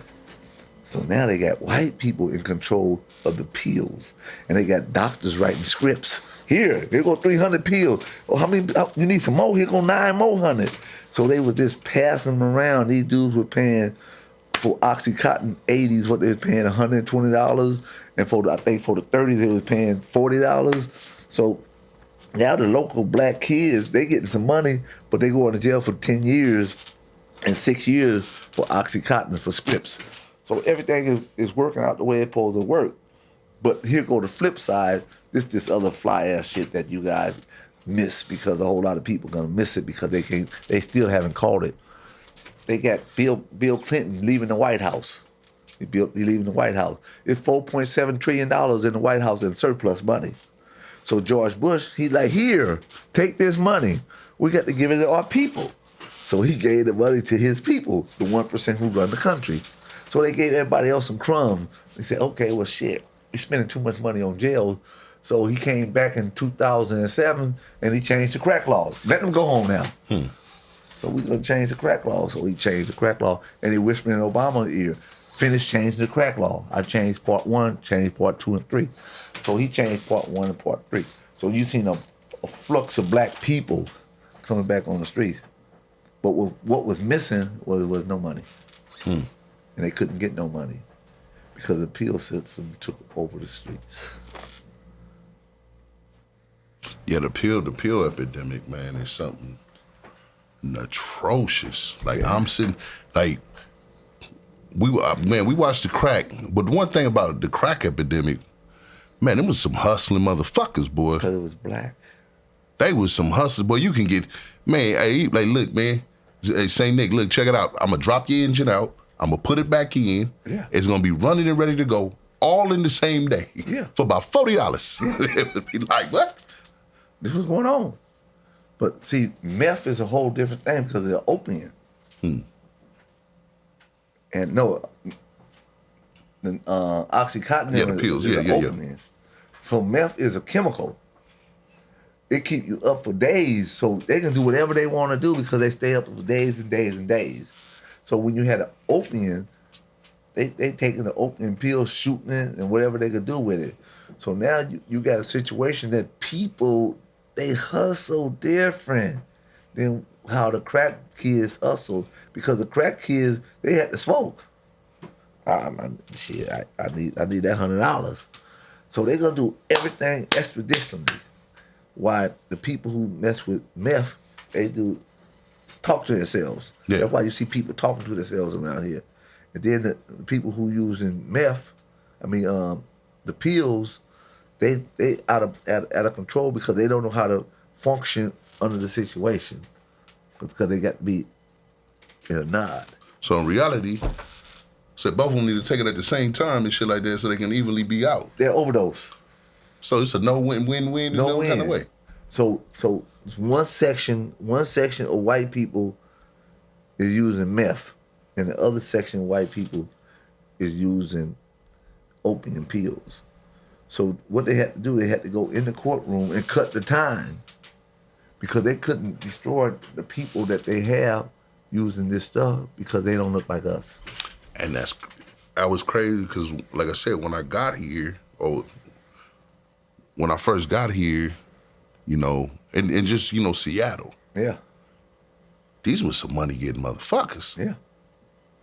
And then I watched them deteriorate through the pill usage. Like I said, I watched it. I literally watched it watching it to how it was. And then the first place I remember that decriminalized it was Portland. Yeah. Because, you go to L.A., motherfuckers wasn't pill users. You wasn't seeing the shit. The shit I was seeing up here, I wasn't seeing in L.A. And I was going back to L.A. telling them, like, man, this shit crazy. There's all kind of motherfucking white folks fucked up there. Like, yeah. I'm like, man, I'm telling them about the 80s. I'm like, man, these motherfuckers, they're really fucked up there. Like, it's crazy. I ain't never seen no shit. And then they decriminalized. Hey, fuck my head. I said, you motherfuckers. They had no choice. Oh, y'all was sending, man, a little, you was going to jail for a little piece of, just some crumblings. Yeah. And I had to jump on a Prop 36 and had to go give 18 months. And then I swear to God, I caught a DUI for smoking marijuana. Motherfuckers took me to jail. That's a whole nother different story. But I'm in there, and I'm sitting, and this is my second day. And motherfuckers coming in there, man, with bags. And they right back on the street. I'm like, you gotta be, I'm like, wait. What you in for? You telling me I'm in for a fucking DUI or smoking weed? Like, I ain't hit nobody or nothing, man. I'm in here because these motherfuckers drew my blood and seen I had THC in my blood. Yeah. Thank you for all you voters that, voted on that, though, in the state of Washington. You didn't read the fucking policy. But, yeah, if you get pulled over, they can take you and hold you. I mean, I've never told them, like, in the state of Washington, you get pulled over, and this is slick. He thought I was drinking. I blew one when I got to the station. I told him, I ain't blowing for you over here, bro. My lawyer would advise me never to do nothing that stupid. So when y'all now getting ready to take my license for a fucking year, if I don't blow now voluntarily, I blow. Motherfucking cop calls the sergeant and say, hey, Sarge, this guy just blew nothing. He ain't had nothing to drink. They went and got a fucking warrant to a judge to take me to Harborview to draw my blood. So they drew my blood and took me to jail. It was so funny. It was funny as fuck. Because when the police officer, the highway patrol walked me in, the local Seattle police officer that know me from being in the clubs, they said, hey, what you bringing him in here for? And like, the highway patrol's like, oh, he caught a man DUI. Fucking police officer tells him, man, hey, don't even put handcuffs on that guy. Like, hey, he looked at me. He said, man, they about to draw your blood, man. He said, highway patrol's like, well, we understand. Seattle police officer tells him again, hey, you don't need to stand here and watch this gentleman. He said, I know this gentleman. I know how this gentleman moves in my city. I don't know what's going on, but whatever y'all got him in, think he's drunk. That's not what he's in here for. He told the guy, man, go in the back. That guy ain't about to do nothing. Now, mind you, why do I feel like the stupidest motherfucker in the world right now? I'm going to tell you why. This is where we're getting older. You just start changing. I'm sitting back thinking, if I was in LA and I was young, I'd have jumped up and took off out this motherfucker. But now the fact that I'm older and got shit going on and everything, I got to sit here feeling stupid right now and draw up this punk-ass blood. When in reality, man, so I go to jail, I'm there for 2 days, the whole little bullshit. Motherfuckers, it's a revolving door. Yeah. They getting caught. I'm looking at their charges, not even being filed on. And then they talking about, I get to court and these punk-ass motherfuckers is talking to me about 30 days in jail. So $9,000 later, 20 fucking Alcoholics Anonymous classes, and I'm in there sitting like, you gotta be, I'm sitting there like this with my hand over my head, like, for real, fuck are we talking about? Even the judge said, man, Mr. Mays, I'm gonna be honest with you. You have the most interesting case I've ever seen. You're a guinea pig. That's exactly what he said. Because we put this law into motion, but we really don't know how to function. How to function. How do you send a guy that we got caught smoking weed, that you guys are saying, that he has THC in his body? That mean, I'm telling my lawyer, hey bro, 245. THC stores my fat. So somebody that's younger than me, somebody that's thinner than me, isn't gonna have the same amount of THC in his fat that I'm gonna have in mine. It takes 45 days for it to come out. I hit at a 5.4 with a 1.8 margin of error, and they needed you to be at 5. And I'm like, man, I may not be the smartest at math, but I know something's not right about this one, and still cost me. Yeah, it's gonna cost you because why? We don't mean. Because it's who we are. Huh. Hey, they're not gonna harm theirs, but they will harm ours. So that's the rules of life. They say, we brought you over here to build a country. We didn't bring you here to run the country. We just brought you here to build it. And whatever will come out of it, that's what you get out of it. That's prison cell, or you get some money to have a house. That's how lucky you are to be a citizen of the United States of America, that we can't say you're not one. So that's how all this stuff been working for decades and decades. And every time we look up, they say, oh man, we put you guys in a good position all right, now we need to take you guys out of the positions that we put you in, like Puff and all them. They was the gatekeepers of the industry until they start being more than they supposed to be. So now they got to pay the ultimate price of going to jail. And how many people he gonna take down with him? Who knows? But you know it's gonna be a lot of people. Oh man, you know that shit is gonna be a documentary. I was with Puff Daddy. I'm just waiting for the fucking punk ass documentary to come out, man.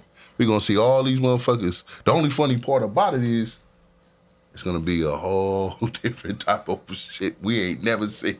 I'm expecting to see a fucking donkey come out and say I was a victim of a Puff Daddy. It's like Ray J. Every week Ray J is blowing up about something. Every week. I hate to say it like that. Every week he's blowing up about something. Man, not Willie Norwood Jr., man. Yeah. Not my guy, man. Every time you look up, Ray J took a dick.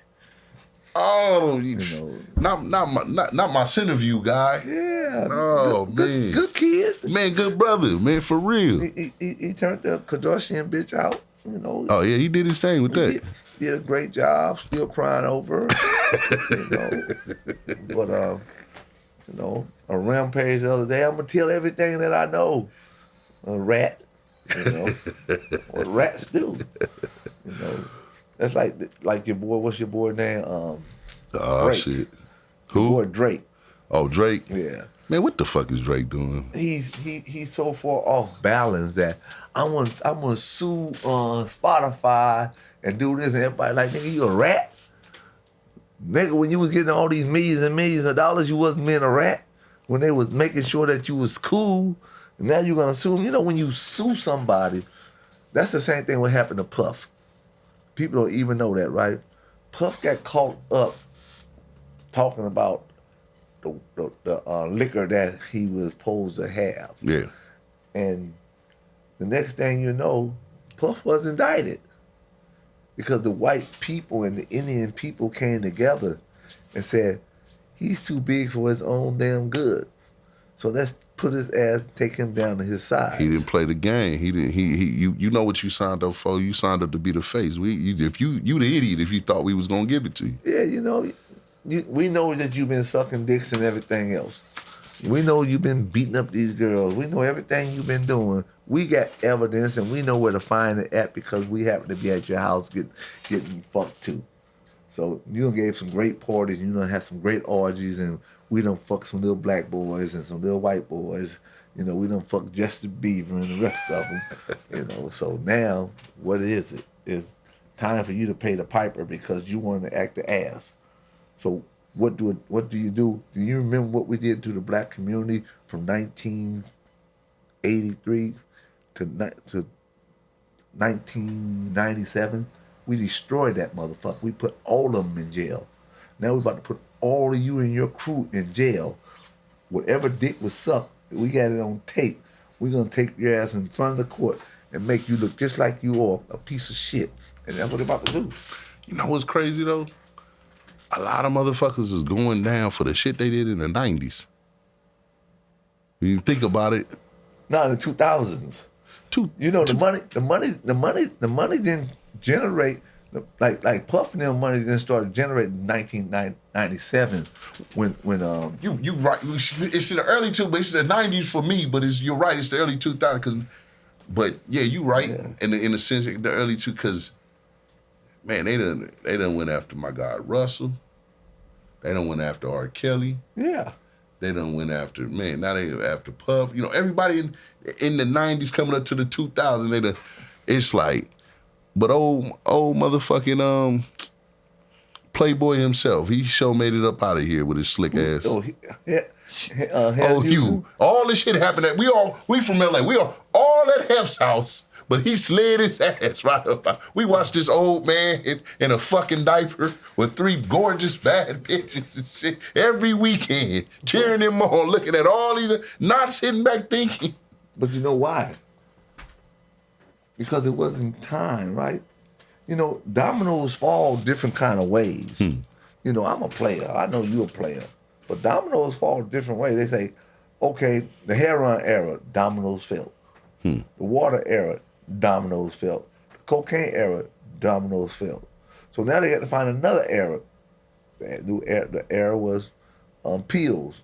People started falling, but they didn't fall hard because they had to protect their own people. So now the other era, the entertainment era, so Epstein and all of them, they in the entertainment era. People don't want to accept that at all. Epstein and Weinstein, they in the entertainment era, and they don't look like us. So now, how do they camouflage the idea of Epstein fall, Weinstein fall, why Puffy can't fall? He's a nigga. It almost seems like we looking at Puff, we forgot about Kevin Spacey. No, we haven't. You don't think so? No, Kevin dead. You think he dead? Yeah, Kevin Spacey dead. Nah, he's still alive. No. All the people that was accusing him, they're dead. All of them. All of them. Kevin Spacey went on the island. No. Kevin Spacey. No, you thinking of Epstein. No, I'm not. Kevin Spacey, the actor. Yeah, the actor, the old man. Man, he ain't that well. Nah, he alive. He alive. All his accusers, They dead. they dead. They were young too when they died. Okay. They up out of here. I think the last one died about a year ago. Probably, yeah. Yeah, the last one died like about a year Okay. ago, and then he done poked his little head back out. And Okay, shit. but I know Epstein ain't dead. Nah, Epstein's somewhere off in the cut. Yeah, Epstein, the feds, when they got him, it took Trump picked him up and sent him somewhere else. Get out of here, baby. Nobody don't know how you look anyway. See, this is the cold part. A person will hear you say that, but not know who you are to say that, and understand when you say that, you're not just saying that. I'm serious, a motherfucker. Man, tell these brothers about Neil Bush. Oh man, Neil Bush a bad motherfucker. It's the Bushes, right? So everybody kind of lost, but they never heard of Silverado because they too young and they wouldn't know. And you would sit back and look at them and laugh, and they like, oh man, Bushes is good. Yeah, Bush is great. Neil's owed $7 billion. Him and McCain and Senator Glenn and all the rest of them for Silverado or Colorado. But like Bush told him, like, hey, if you don't release my son, I'm gonna show the world what a conspiracy really is. So they flew in 1992, October 23rd. They flew in Colorado, took Neil out of Colorado, flew his ass to Maine, and Neil at home right today. And only one went to jail was a couple boys out of Arizona. But Neil Bush, that's Neil Bush. You guys need to do your research on Neil Bush. He was the banker of Silverado in Colorado. And he walked away free. And nobody never said anything else about him again. Well, if you think about it, everybody talk about George, everybody talk about Jeb. Yeah. But you don't never hear about no Neil. Nah, you don't hear about Neil. Neil's somewhere he in Maine, man, smoking some a joint right now. Neil fly as a motherfucker. But that's being me, a history buff. You guys got to stop and go look at Just Pop and go look at the wall. It's a history wall. And then when you do that, just go on Whitey's history lessons and you can dig up something and you're gonna be smiling like everything about you is history. I'm gonna tell you everything about me is what's going on in the world. So get your history from us. Don't get your history from the streets because the streets don't know their history at all. When they holler about who is the cocaine king, tell them you don't know. Just tell them and don't say Escobar. You would say Escobar, huh? Yeah. Yeah. Next, Or Chapo, maybe. Since I'm younger. you would say Chapo too. Yeah. You'll be wrong. I'm young though. Yeah. Yeah, you would have to understand who Henry Felix is. Henry Felix. Yeah, Henry. Then you got to learn who Carlos Later is. And then when you find out who those two people is, you'll be like, whoa, damn. So Henry Felix controlled the Tijuana cartel before you ever heard of a Chapo. Henry Felix. Yes, and then Carlos Later, he controlled every airstrip in Colombia from 1973 till they came and kidnapped him in 1983. Yeah. So you know, it's this history that you guys will never understand because you guys live in a different world. You guys will think Freeway Rick and Bo Bennett is the biggest dope dealers ever to have, but you will find out that they was the biggest workers that you could ever think of. Do you think it's just because they were pushed to the front, so we saw them more, and that's Yeah. kind of get that image? Yeah, because like with Rick was talking about the Iran-Contra. The conscience, yeah. Yeah, so he was talking about damn. So as you go back and do your homework on it, you will find it's like when did the Contra start and what did it start over? Right. And you'll find out that it started some years back and it didn't start in Nicaragua, but they was rebels. Yeah. And people don't know what a rebel is sometimes, but they was a rebel. And all of us coming through the History Channel, so you got to tune in and get all this shit, you know. Can't say too much. Just hit you in a little bit. Yeah, you know, you got to tune in to get all this Say, shit. man, you might be saying they might really find out who you is, huh? Yeah, you know. Oh shit! But that's how great life is, you know. You sit back and dudes be talking like shit. We talking about Davey Boy. They be like, who the hell is Dave? Yeah, Dave was one of the flyest dudes that ever come out of L.A. And LaRue, you know, you can talk down the line about all these dudes, Blackjack, Dirt Red. You talk about all these dudes. You talk about the legends themselves, the Bill Jones, the Tootie Reeses. You can talk about Howard Johnson, Harry Jenkins. You can talk about all James Turner. You can talk about all these giants. It's come from the 50s all the way up. And their ring stopped like in 1983, you know, when the other generation just took it over. But their ring was so big and so long, and they was like gods in the neighborhood. And they had baseball teams and things like that, and you wouldn't know the difference. And you wouldn't even know who they was. They walked right by you. That's why they were able to operate for so long, right? Yes and no. At the low profile? No, they wasn't low profile. You just, because in our era, we didn't know what drugs was. How you guys know what drugs is, we didn't know what drugs was at all. Most kids didn't know what they was anyway. You know, they see you on the corners and they just think you're a wino. But this is the greatest thing about our lifetime, that here we are, we looking at history right in front of our face. The overthrow of the industry that everybody worked so hard to get into. I remember Harry O made his first step in the industry at Godfather Records, and he was just giving concerts, and then he went to New York and started Glitter with Denzel Washington and Vanessa Williams. Whole lot of people don't even know this. They think Harry O this dude who just popped up one day as somebody. But Harry O was the teaser. He went to school at Southwest College, worked, and then went down put Godfather Records together, and his brother Dave was there, right there on the side of him, orchestrating shit. I think Dave went to Prince College up in the Valley, and they was up there orchestrating this shit on how they wanted to make L.A. their own special playing ground. So he ended up having Rap a Lot. They could talk that shit. Yeah. But that's Harry O's. Harry O did help with Jay Prince to do Rap a Lot. And Tommy. Huh. Yeah, you know, those boys. We know Death Row. Yeah. But I swear to God, Rap a Lot. Yes. You ain't gotta say that. You know I ain't gonna ask you twice Yes. about it. I know better. That's where Lydia came from. Huh. Lydia came from Houston in the 9th Ward. Yeah. Wow. Yeah, those dudes down there were with Harry and Tommy. So you just gave us one because You know. you know what I'm saying. You know that not to say that throws off all of, but it makes fucking sense. Cause I've seen Jay Prince make a phone call and seen probably the oldest Compton niggas in the world. I swear to God, show up for him. Like, goddamn, where you find these dinosaurs at? Yeah, but the whole thing is, why did when Harry came home, Jay Prince started crying?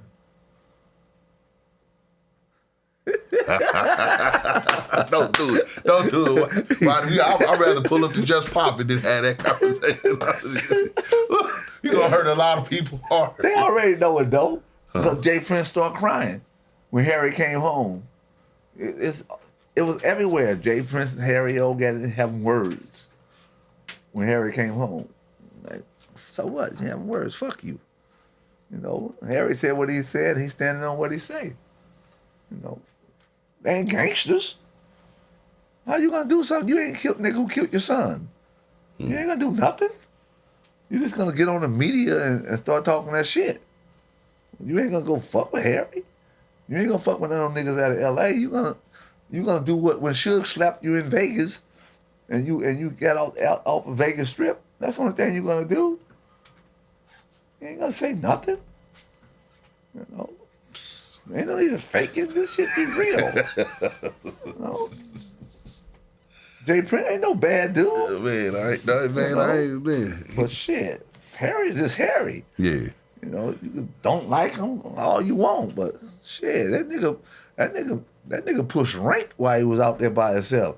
Him and Dave did some miracle shit. Huh. They built Death Row Records for real. Huh. And like Suge and them, all of them will tell you for real. The dude, Greg, whatever the dude name is, who on this podcast, will tell you that Death Row blew up when Mike made those phone calls, and they got all that money when Mike made those phone calls. Yeah, they've been saying that for years. So it's no. Snoop talked about it. All said, man, they showed now they in the nice studio. Now that everything, man, But Suge a bad motherfucker. Yeah, now let me elaborate. Man, elaborate, Suge a bad motherfucker because Suge took what he had, the tools that he had, and made Death Row $1 billion company. Huh. Is a nigga in the world say that he didn't, they a motherfucking lie. That motherfucker did his job. I commend him every goddamn day for doing his job. Man, Harry was in the jailhouse. Harry turned something over to you, and Suge blew that motherfucker up so high it's like a rocket that's going to space. That's how fast it blew up. He just didn't understand what he had all the way. You know, Suge, I commend Suge every single day. Yeah, because I was going to ask you that, Brother Whitey, and I hate to put an if on that, but man, if you don't go back, you think you would have had your hand in the music game? I just didn't want it. You know, like one day I was sitting in the house over. Because you showed us the picture yesterday with he showed us the picture with Ice-T. Ice-T, he's young than the motherfucker. And he just. Man. Oh man, but I thought this was 1991. I was home for a brief moment. They let me out of jail in 1990, and they took me back in 92. What year did you go originally? I went in 85, and they let me out in 90, and then they re-indicted me in 92. So here I am. I'm sitting in the house, and Lydia come in the house where I'm at. This Mike's wife, Lydia. And my beeper going off because, I'm in 9 different states right now. I'm balling out of control. It's cool. And Lydia tell the bitch Kim, like, how long that beeper been going off? She said, it go off every 5-6 minutes. She said, you got the biggest dope dealer in L.A. here. And Kim said, no, he's a plumber. Because, me who I am, I guess, yeah, plumbing shirt on. And L. Tony's Plumbing, I'm housed on High Park and West Boulevard. Okay. Because Mike gave me an office when I came home. Whitey, get in the office, right? So I'm in the office, and beepers going off, All right, okay. No problem. And the bitch sitting there looking at me. I'm like, bitch, why are you talking? Bitch keep on talking. So the other bitch looked at me and said, he don't sell dope, he a plumber. So you damn right, baby, I'm a plumber, Bad bitch I'm with, right? Bitch had down her back, big, nice ass, a 9'10", with dimples. Bitch, bad bitch. So I see Lydia. I'm like, come here. Bitch, what are you doing talking? She said, I was just telling my girl, bitch, don't tell your girlfriend nothing else, bitch, before I break your back. All right, Whitey, all right. So Harry called me. Like, Mike Tyson having a birthday party. Excuse me. There's a whole lot of niggas got my shit. I'm fresh home from the penitentiary. He said, would you please go up there and pick up my shit? Or talk to the niggas. I said, all right. He said, my lawyer got all the names. So I slides down there. I'm in my Corvette. I just brought a brand new Corvette. I'm home. I'm on home for like 4 days. I pulled up in a brand new Corvette, shining like a motherfucker. Big couple pieces on. I'm by myself. Yeah, by myself. So Lydia and Harry's lawyer is waiting outside. So there's a nigga named Terry Carter. Not the Terry Carter that dead. Okay. There's another Terry Carter off the west side, off Bedford.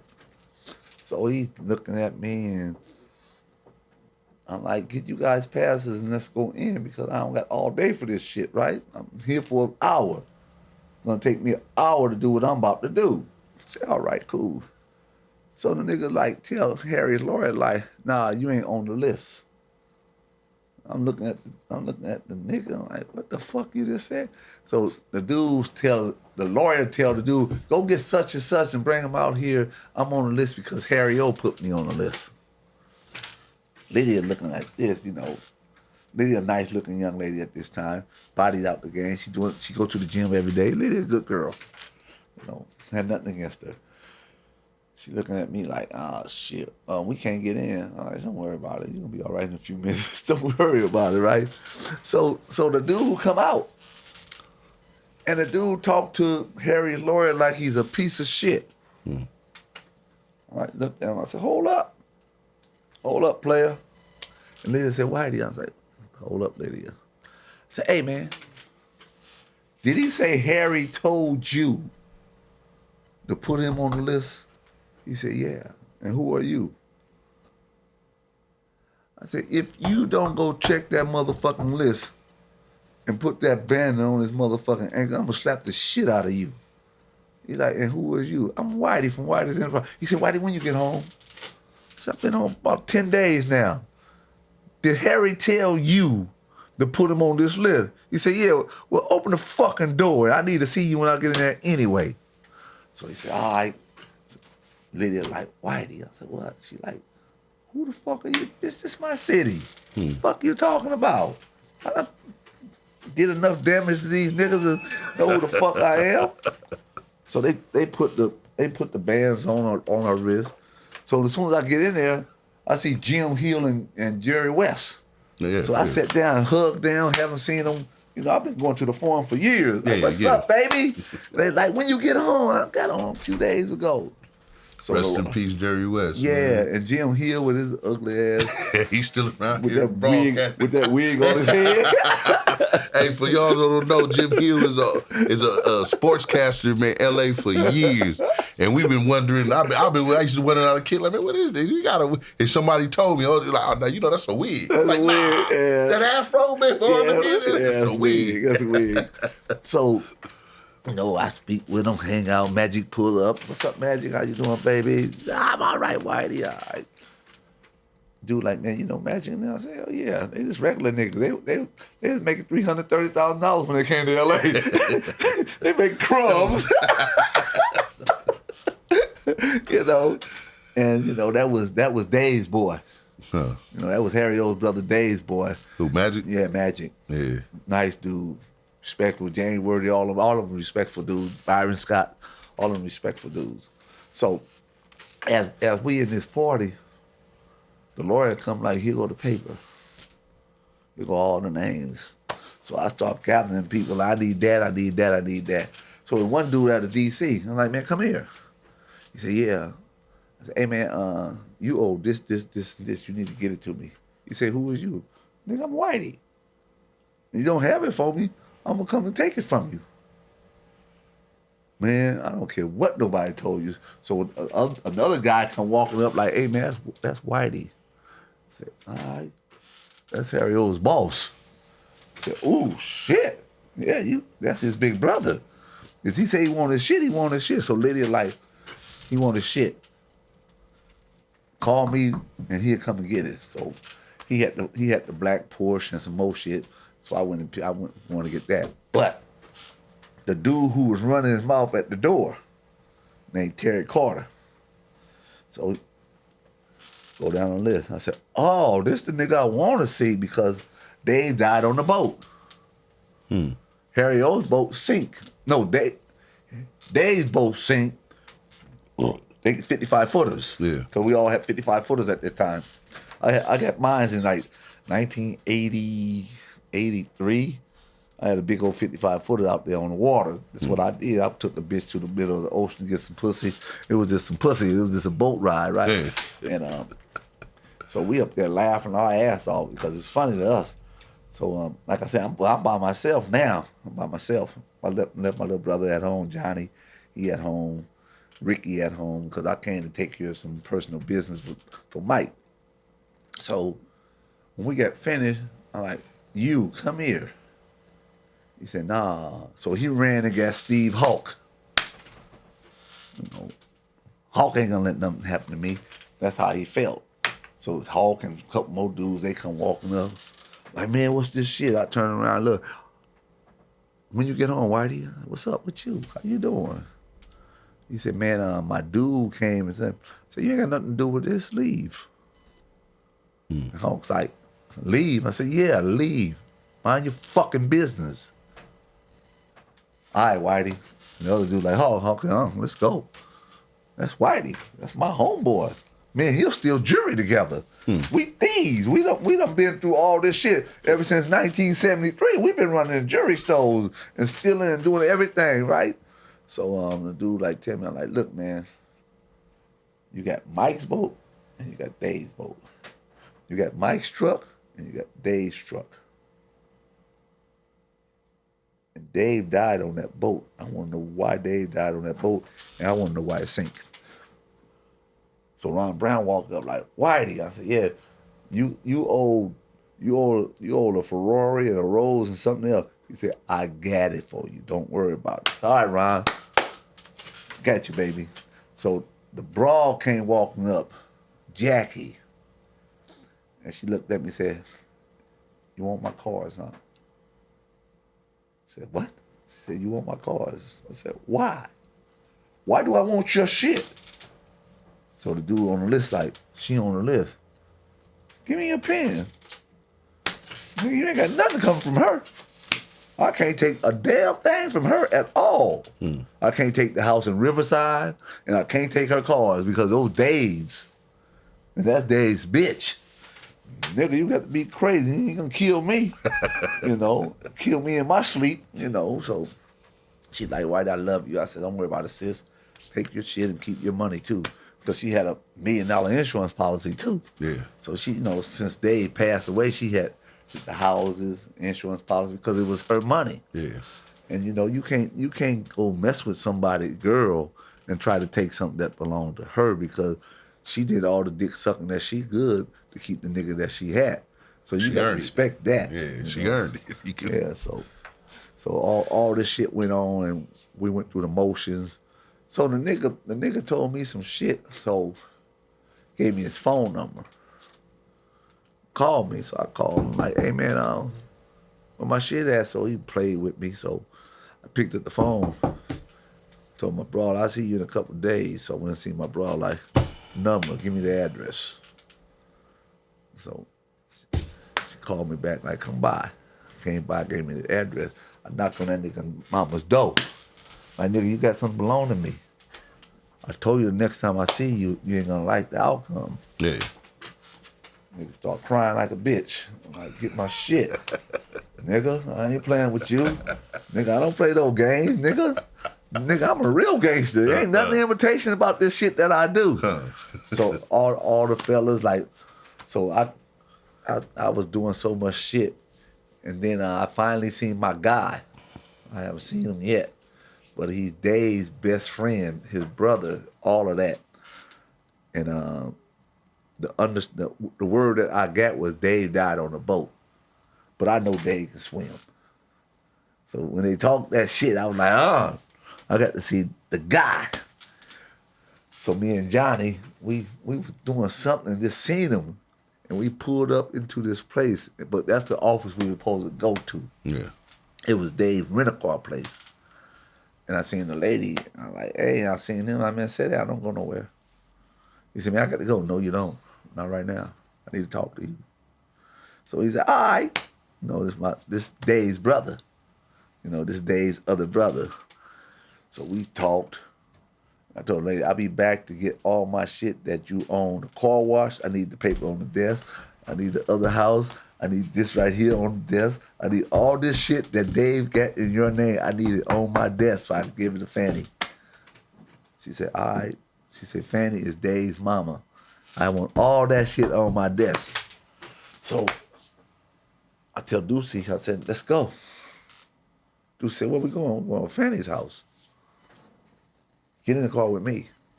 And the dude said something. John said, you don't want this funk. You really don't want this funk, cuz. And I, Deuce's like, man, Shadow, these my family. And I'm all right. You can follow me. So we went over to Fanny's house. And we talking in the car like, what happened? You know, now we want to know what happened. Yeah. What happened to David? Nothing else don't matter no more. What happened to David, bro? He's like, man, David ankle got caught in some seat cords, and he got pulled under. It's okay, that's logical. You already told me what I need to know. What about the money? What money? He said, everybody cussing me out about money. I said, I'm gonna tell you like I told them. I don't care nothing about that money.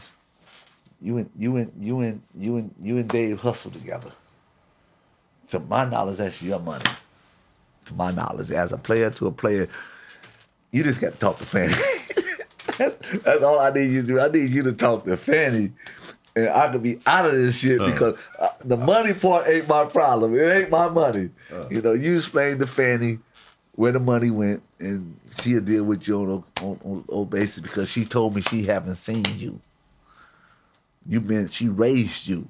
She took you off the streets and fed you and took care of you ever since you was a little boy. So you got to answer to Fanny. So he went and talked to Fanny. And I dropped them off. And I'll see you later. I'm not mad at you. I just want to know how my brother died. Yeah, and after he told me how my brother died, I was cool with it.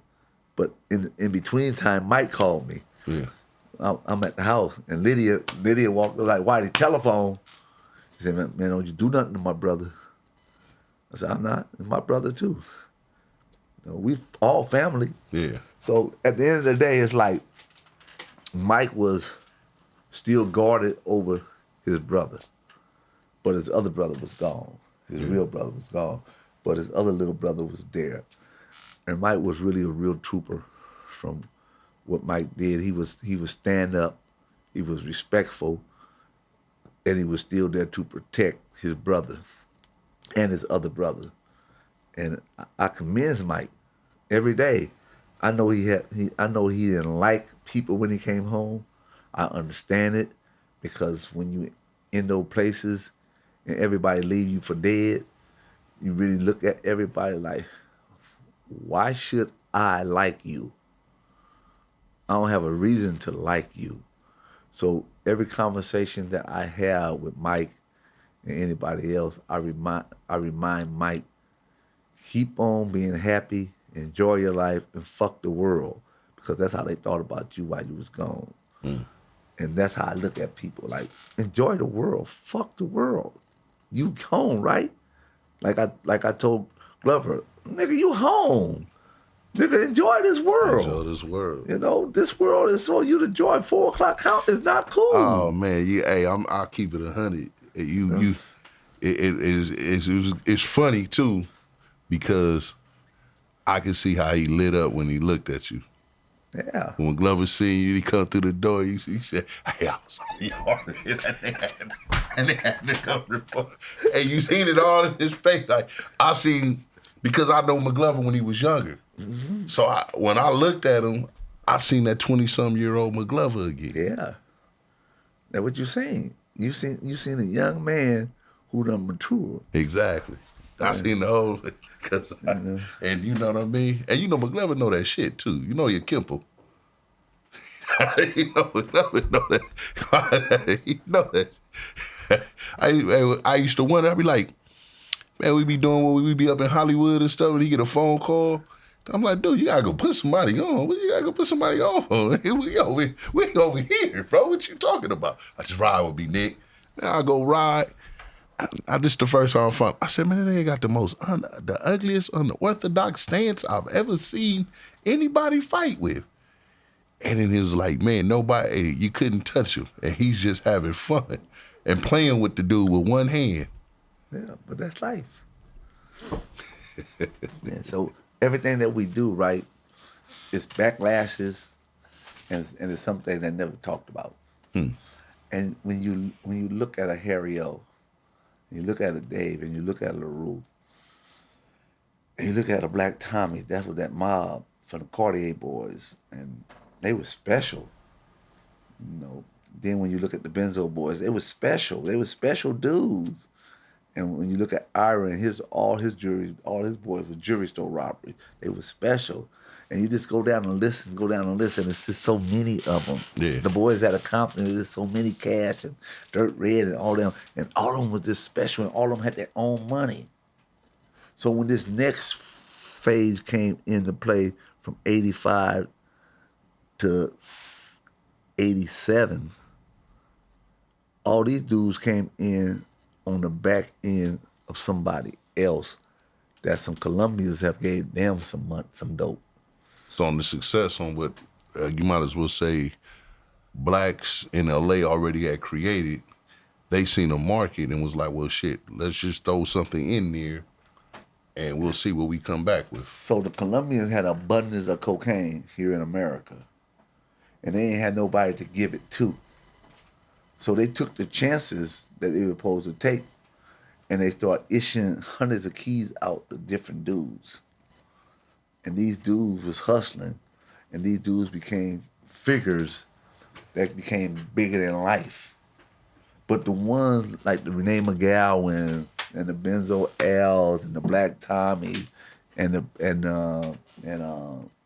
Young Tommy, all them when they came in already had $500, $1 million, $3 million. So they already got abundance of money.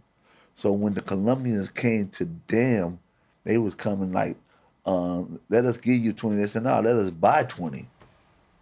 But the Bo Bennis and the Freeway Ricks, they end up taking consignment from all these people. So when they say we made $1 million in one day, they are telling the truth. It was just not their $1 million. It says about 200,000 of it. No, it's 50,000 went to them. Off $1 million? Yeah. You remember that shit went down to $11,000 a key.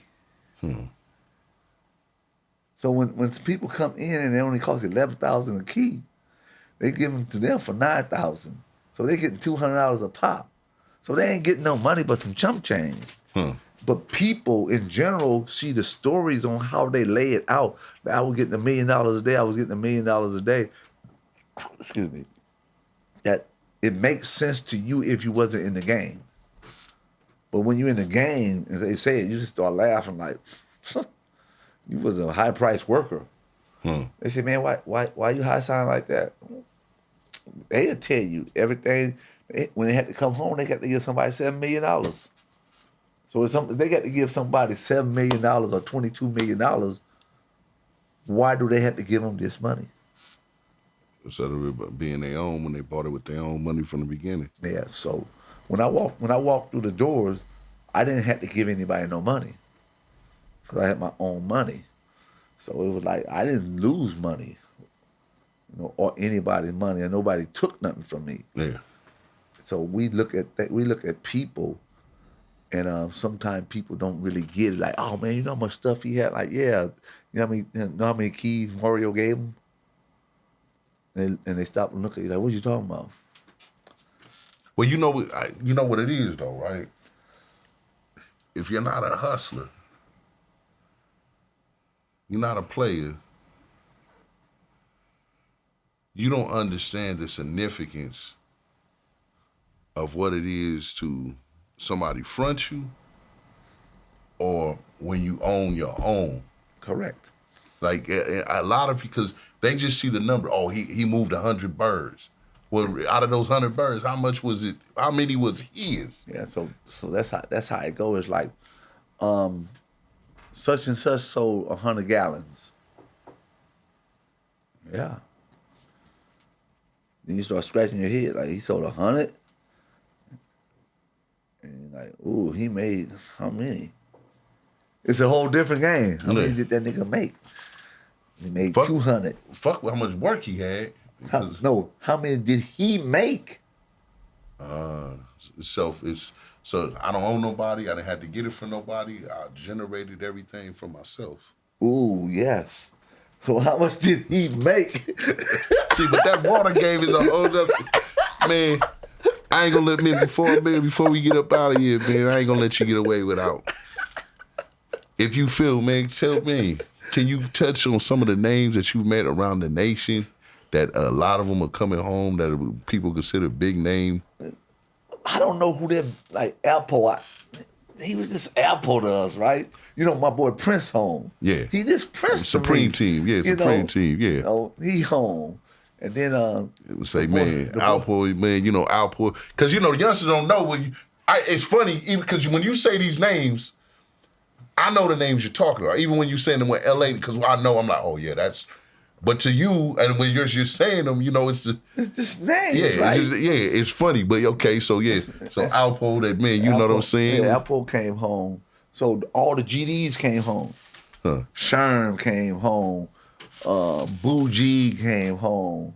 Bo came home. G Money came. There's a bunch of them came home, and then the Vice Lords. Fly came home, Slim came home. All these dudes done came home.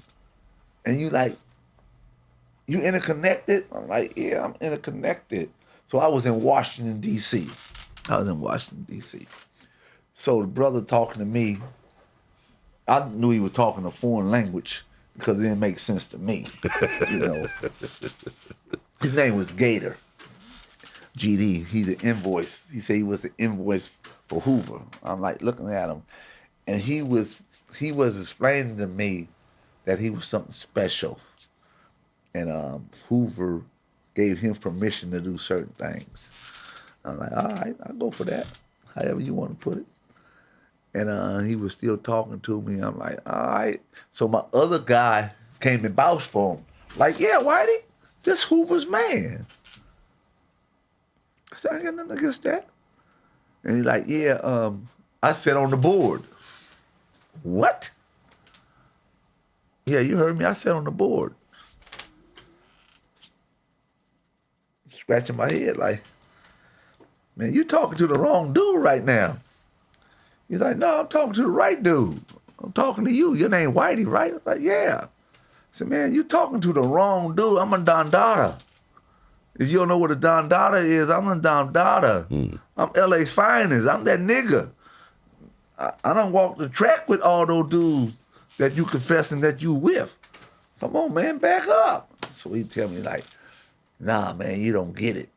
You know, I'm this. And I said, okay. I said, do me a favor. I said, what? What? Just leave me alone. Go talk that shit to them over there. They're a good dude. So he said a couple words. I said, hey, man. Told my boy, I said, he running his motherfucking mouth, but he ain't nobody. He said, yeah, he Gator. I said, Gator a good dude. Picked up my phone. Boo G, how you doing? And he looked at me and said, huh? Call you back. Sherm, what's going on, baby? Doing good, Whitey? You got a dude named Gator here hollering about that he's on the board. He said, ain't no damn board member. I said, I know you ain't no damn board member. And he's sitting here. I said, hold on here, take this phone. So all the dudes just looked at me like this. They said, Whitey. I said, what? I said, I told you I'm the Don Dada. Fuck wrong with you? So my dude, he a congressman. He like just looked at me like, that ain't making sense. I was like, yes, it is making sense. Give my phone back. He said, Whitey, man, it's nice meeting you. I said, all right. So he walked away. So a dude named Kevin Hicks looked at me like, who the fuck are you? I said, when you want to come to LA, you want to call me. If you worried about the gang members, you need to call me as you come to LA. Because I can get you a pass and let someone talk to you. And if you're in construction, they can get construction jobs from you. But no, I'm not him. So he like, damn. So Gator came back and seen me the next day like, man, no disrespect, man, but I didn't know who you was. I said, okay. But don't come telling me what you supposed to be, and I know you're not. Tell them that shit. So he's like, all right. So that night, we went somewhere in D.C. to one of the clubs, and dude was talking, and he telling me who he was. I said, nah, you wasn't. I'm telling you, wasn't at Caesar Palace the night that Rayford and Melvin Butler met. He said, yes, I was. I said, no, you wasn't. I name all the people there. You wasn't there, man. Melvin, my little homeboy. You're like, what? Peanut and Spade got into it. You wasn't there, man. And he's like, huh? No, you wasn't there. Tony Lewis was there, but you wasn't there. So he went back and hollered at Tony and them and came back the next day like, all of them send their love. I said, I know. He said, you know all of them? I said, yeah, we walked in the penitentiary yard together. But that don't make them bad guys or good guys. It just makes them some dudes who understand. So, nah, man, sometimes people speak on certain shit that don't make sense to me because you guys sometimes underestimate people from another state like, oh, man, my people did this. And it'd be a whole different ballgame. It's like the RC mob. You wasn't there. They like, whoa, this nigga know all the mobs. I'm like, yeah, nigga, I know all the mobs. I got in between people that pull strings while you guys still trying to figure out how the strings being pulled. And they been pulled for you guys. So that's how life really go right now. Do you think that this era puts too much emphasis on BMF? Because they don't know no better. All right, so I explain it to you. It's one BMF, right? But in the 80s was 15, 20, 100 of them. What's up? Because everybody had money. Everybody had Roses and Ferraris. So is the BMF would have been in our era, they wouldn't even be in BMF because somebody would already removed them out of the streets. You had to have some big carnitas to be in the streets. What you say? Shit. Say big what? Yeah, you know. All I got is my word and balls, huh? Yeah, and I ain't breaking them for nobody. Come on, man. You know, it's like you didn't hear of dudes going in strip clubs throwing money on the floor in our era. Yeah, that's weird. That's weird. That's weird. That's fly as a motherfucker. But that's fly to dudes who don't have no money. Oh man, it ain't tricking if you got it. You ain't got no money. You a pimp. You have pimp in your blood. I'm a pimp. I got pimp in my blood. So how is I'm gonna make all this money and take a bag of $1 bills down to the strip club and throw it to some whores? They ain't even give you no head, and you give them a whore some money. Well, I can't. Whores do what they told. Whores break themselves on a regular basis. You know what's the funny part to it? Yeah, the motherfuckers come, rappers or whatever, whoever the fuck they want to be now, they come, they throw their money to the whores like they saving them. And then these whores go home and go give it to another nigga. So and it's just the circle of life. When it's all done and said. Look, you're gonna like this, right? Thank you, Lil Wayne. Look, when I came home from the penitentiary this time, my son was balling out of control. Yeah. He said, "Dad, come to my to my birthday party at Crazy Legs." I said, "What's that?" Man, fuck no. Hell no. Yeah. I said, what is that? He said, it's a strip bar on, Right off of Sunset at La Brea. yeah. Well, exactly where it's at. So, I walks in there, take my wife with me. Come on, let's go to strip club. It's really an old strip club that been there, to be honest. Been there for years. Yeah, it's been So, for years. I'm walking there, my son's birthday party, my daughter with me. We're like, all right, what the fuck going on here? So you got stacks of dollar bills, stacks of them, right? I sit down, then little gigolo, they got stacks of money, and they pimping too now, right? Yeah. I'm looking at this shit, it don't make sense to me yet, because I'm confused. From a man in a pimp's house, it's pimping the way I come from. If a whole hobo break yourself, bitch, break yourself right away. You had no business picking up that money and not giving it to me. And I was kind of fucked up. Like, bitch, you ain't gonna give me that money. Bitch, you know who I am, right? So I'm looking at these bitches looking at me, and I'm like, shit, this don't even make sense, right? And my wife looking at me like, we had a strip club. I said, yeah, they're gonna amuse me. But shit, I got a stack of money. I'll put it in my pocket, right? I'm not giving this whole none of this money. So, I put it away. Look at my wife, where your purse? Right here, put this money in this goddamn purse, right? So little Stevie come back in. He said, oh, here goes another stack of money. All right, shit. Yeah, put that. So these niggas ain't throwing money. I'm looking at these motherfuckers. I said, oh, these some tricks. and the bitch looked at me and said, you want to lap there? I said, bitch, you gonna get on your knees and suck my dick? Cause you ain't gonna get my dick on without you breaking him out, oh, man. My wife looked at me like, nigga, you still crazy. I'm saying, look, I'm not gonna give a bitch some of my money and she ain't give me no head. It don't make sense. I'm not gonna let a bitch come and rub on me, my dick get hard and it can't get took care of. I'm not doing none of that. I come from a different generation. From the fantasy of thinking. I said, you're dancing in. I told the stripper, I said, I'm like, man, look, check it out. Motherfucker gotta be weird just to sit here and stare at you as the silhouette of you dancing. Yeah. Or you shaking your fucking ass in front of me. And I'm like, just giving you $1. Like I said, bitch, you know what that remind me of? I said, when a 976 number would come up and you would call, and this is at $3 a minute, 45 cents each additional minute. Fuck is we talking about? Like, I'm like, it's real motherfuckers probably used to call and get off to this weird ass shit. Yeah. But you want me to? In reality, it's a down south thing, because we used to go down Memorial Day, Miami. And I swear that we'd go to King of Diamonds, one of the biggest strip clubs, on Monday, because that was where it wanted to be. And I swear to God, man, stripper straight told us coldly. She said, hey, where y'all from?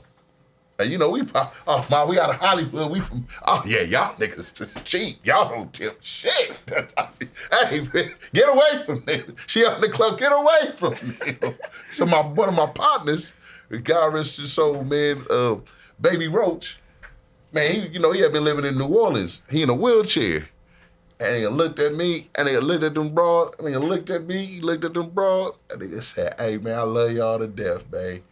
Hey, can I get some change? And roll his ass right over there, man. Because he got a condition. Let it on my mama, though. When I say, I'm going to keep it 100. Brother Whitey, when I say, them niggas made a hurricane, fuck rain, Mayweather was in here. And it's just a game. Like, Memorial Day in Miami was, at that time, that's when everybody who was having it showed up. So, it used to be beautiful. It'd be blacks from everywhere. Beautiful cars, beautiful women. I swear to God, man, and ask anybody that used to go, not near fight for a whole weekend. Because there was some tricking going down. Not near, no. And I used to tell cats, I said, why there's no fights? Because we used to be tripping. I'm talking about this network. Hey, brother, everybody you it's cool. I say, all these niggas having money. Yeah. They ain't worried about nothing. They left the broke niggas back where they, and niggas, they done took over the whole, I'm talking about air, you can't drive. Let me tell you how cold this was. Rick Ross had the burgundy Maybach. Cause every rapper, they all down here. He riding around, we ain't even tripping off him. Drake singing, I just wanna be, we ain't even tripping on him. He's just over, man, who the fuck is it? I'll never forget, who the fuck is this nigga singing this soft ass song? we coming in there, and it's crazy. We show up, and the first party we went to, guess whose party it was? I had no idea. Puff. Oh. It was a rock party. Shaq was there, my God, Bob Marley, all the athletes, everything. Everybody showed up. Man, me and my partner Indian, man, man, and then that whole weekend, man, he was having the best. Hey, we cooning our way. Ain't no pay. What? How? Nigga, we ain't here. As soon as this door open, nigga, we ain't here. Nigga, we LA. We don't pay. Why we gonna pay? Because I started. I called it, man, cooning. Everywhere we went, it was more fun not to pay than to pay. Let's show who gives a fuck who they think we is. We gonna tell them who we are, and we gonna hit this mother. They gonna have to look like, damn, these niggas is. Yeah, we could be, but you don't know who we, man, come on. So I would go talk, we would do this all around the country. Just like, man, we ain't paying for no bottle, no section, none of that shit. It doesn't make no fucking sense. We'll do that when we older. Yeah. Not when we got older. Yeah, then it's different. But shit, we go about to coon our way in it. We from LA. We get the best parties in LA. If we doing it in LA, how the fuck we can't do it in Miami? That's how it go. How we can't do it in New York? Like, come on. We doing it in LA. But yeah, nah, I swear to God, man, it was. It's not the same. It's not the same thing of y'all era. But it's the same thing. But it's the same. I get to see, and I was blessed. Yes. To see, like, wow. And it went on like I'm talking about for 4 years. After that, you want me to tell you when the friction kicked off? No. When the police start coming in interfering. Okay. When the police start trying to block off streets. Yeah, because it was too big. Oh, it's on South Beach, but them Cubans and everything, they used to go crazy. They see all these niggas around. Cause when I tell you, it used to be so beautiful to see because you would meet so many black people from all over and they having it their way. Yeah. Athletes is interacting with CEOs of companies and businesses, and he got this going on, man. And man, they over here, man, they talking about crypto, and man, but we all on the same thing. We all listen to hip hop. We all like to party. And everybody like fucking whores. Jewelry, I'm gonna keep it 100. Jewelry, man, I went ahead and had to put my jewelry back in. Some of them pieces out of it. Nigga had a Jesus piece so big. Told him, I said, hey, brother, I'm gonna be real with you. It looked like Jesus jumped off, gave you a high five, and jumped back on the cross. Like, hey, I'm talking about beautiful up out of the pork and beans in Miami. Yeah. Like, it was something to see. It was really something to see. That's nice. Because when I came home this time, yeah, and my boy Hugh at Atlanta, he called me down. They took me down to the Yard House. Had something to eat at the Yard House. I'm laughing. And they said, oh, we want a strip club. Strip club? I don't do strip clubs. I don't know nothing about that. I'm not giving a bitch a dime. Yeah. So they brought me to the strip club, me and Johnny, my little brother. And my little brother, he's always on guard duty anytime we in one of these places. Yeah. So Q like, man, I said, you on guard duty. Ain't nobody gonna get close to me. Not a bitch gonna get close to me. He like, what? I said, hell no. You ain't gonna let no bitch get close to me.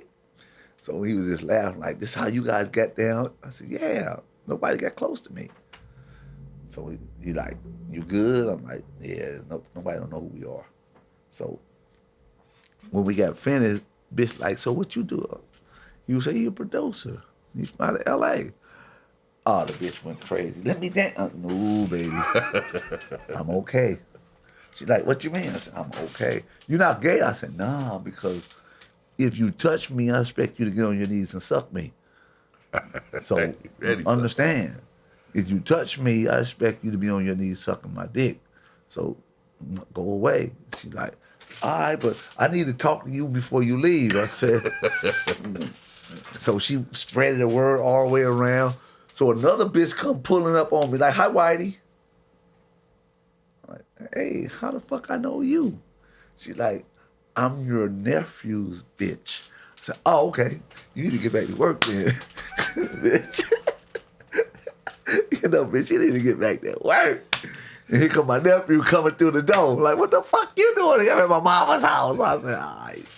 So when I look at Atlanta people, it's just a whole different vibe. And they don't wear no clothes. Yeah, for Those real. bitches naked. Yeah. They ain't like the LA strip club. Well, you they gotta got to wear- have something on. Nah, they just walk in, man, pussy out. Pussy out. And they talking to you like it's just normal. Yeah, it's normal whores. I'm like, you whores is retarded as a motherfucker. Like that. Hey, Mike, you know your pussy out right there while you talking to me and shit like that? Fine as a motherfucker. Want to talk about jobs and her mind And he like, a couple of those bitches like you. Said, no, they like what I am.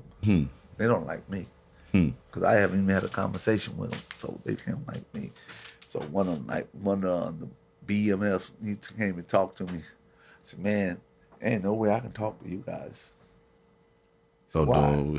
I said, because all you guys told. Huh. And he looked at me like, what you mean? I said, did you plead guilty in the courtroom? He said, yeah. I said, okay. You plead guilty in that courtroom, you told. I don't know who all you told on, but you told, so let's know you do this faking. I'm from the feds. Yeah. I understand. Like, man, then the other one, like, I didn't go to jail, Whitey. All right, good.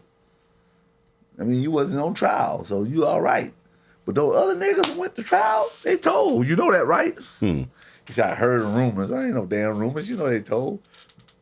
But that's the whole part. BMF is a good tale for people in the South because they got something to hang their head on. But at the end of the day, now all of it's coming out. He told. So now they look like marks instead of that real show where, yeah, I'm the flyest nigga in the world. I was thorough. Ain't nobody can tell me shit. I'm him. It's like Rayford. Ain't nobody can tell me shit. I'm thorough. Can't say it. You know, it's like Harry O. I'm thorough. I didn't tell. But you told on Suge. What? I didn't tell on Suge. I had a civil lawsuit against Suge. It's not telling. They like, wow. Bo Bennett, I didn't tell. I'm thorough. You know, but it's other dudes like Pat. I'm thorough. They can't say nothing because they thorough because they went to trial. They took those 12 in a box and finished it up. But when you don't take those 12 in a box, at the end of the day, what happens? You got to go do like this in the courtroom. Man, tell them again, Whitey, because they see these youngsters don't understand, man. They do understand. I be trying to keep my mouth. How you feel about T.I.? He told. I be trying to keep my mouth shut. He told. Man, He got 1 year for all those guns. You got to get a life sentence for all the guns he had. Come on, man. Because his partner got killed in Cleveland. When Obama's trial was going on, at the bottom of it said T.I. is on his way to the grand jury.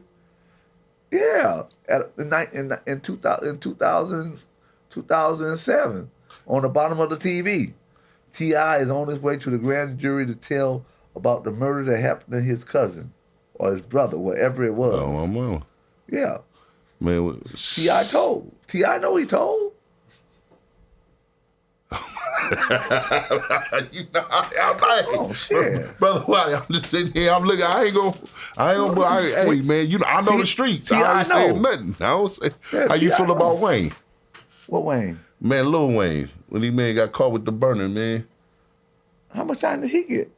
New York. He I think he got like 18 months. He was in New York, so Yeah. you know, it's New York, right? Yeah. And it was a state case.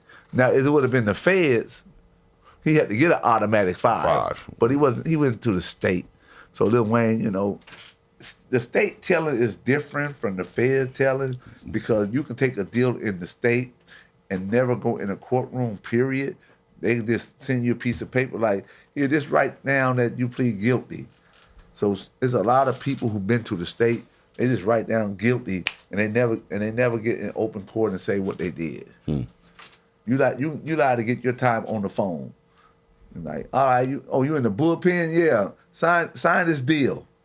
They sign the deal and give them to the prosecutor because the prosecutor don't want to have you to have that conversation. The prosecutor wants you to have a conversation in the state when they go into trial.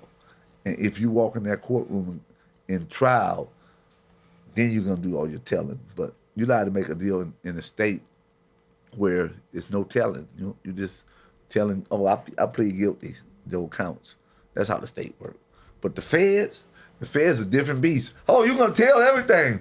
You're going to debrief and tell us what the hell going on, or we ain't give you this deal. And the deal ain't going to go down, it's going to go up. So they offer you a deal. The deal don't go down, it go up. So they come for 15 the You first say time. no, it come to 20. It's going up. They don't care. It's going up. We got witnesses going to tell on you. That's how the feds work. We got witnesses going to tell on you. And man, these dudes know it's true. They trying to fake like they don't know it's true. Oh man, that's dope. Hey, did you ever get a chance to catch the Tekashi 6ix9ine kid?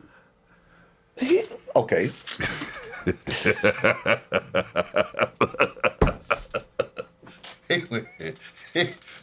I looked at the dude. I said, man, this dude was. I said, man, it kind of in my mind, I'm like, it serves him right for letting them have a Mexican call y'all niggas, and he running a black gang. Kazaksky 6ix9ine. That's the boy with the tattoos in his face, the rapper. Yeah, with the color hair and everything. But he wasn't the leader of the gang. Yeah, Jim Jones was. Jim Jones told. I don't have to.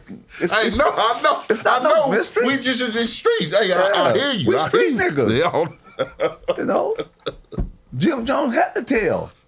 Oh man. If Jim Jones didn't tell, the feds right now would have him for attempted kidnap of 6ix9ine. Attempted murder on 6ix9ine's grandmother. 6ix9ine, I would say this to all of you guys, however you guys want to put it. You guys, the dudes out of New York, put 6ix9ine in a position to tell. Because 6ix9ine was just a rapper, and they brought a civilian and put him in a gang. Why would you bring a rapper who making millions and millions of dollars and put him in a gang? And he wasn't gonna even tell until they pulled up all the other stuff with them recording what they was gonna do to him, his mom, and everybody else. So he did what they wanted him to do. He went and told on all those niggas, but the ones he told on, they didn't get in trouble. They got a couple days, they got a slap on the hand because whatever they did, I don't know how they got home. You know, I don't know how they got home. Just to be honest, I really don't know how they got home. But the boy came home and he was the biggest rapper for the first 3 years in America. Yeah, real tough. I seen him give him $26 million in his living room during a concert in COVID.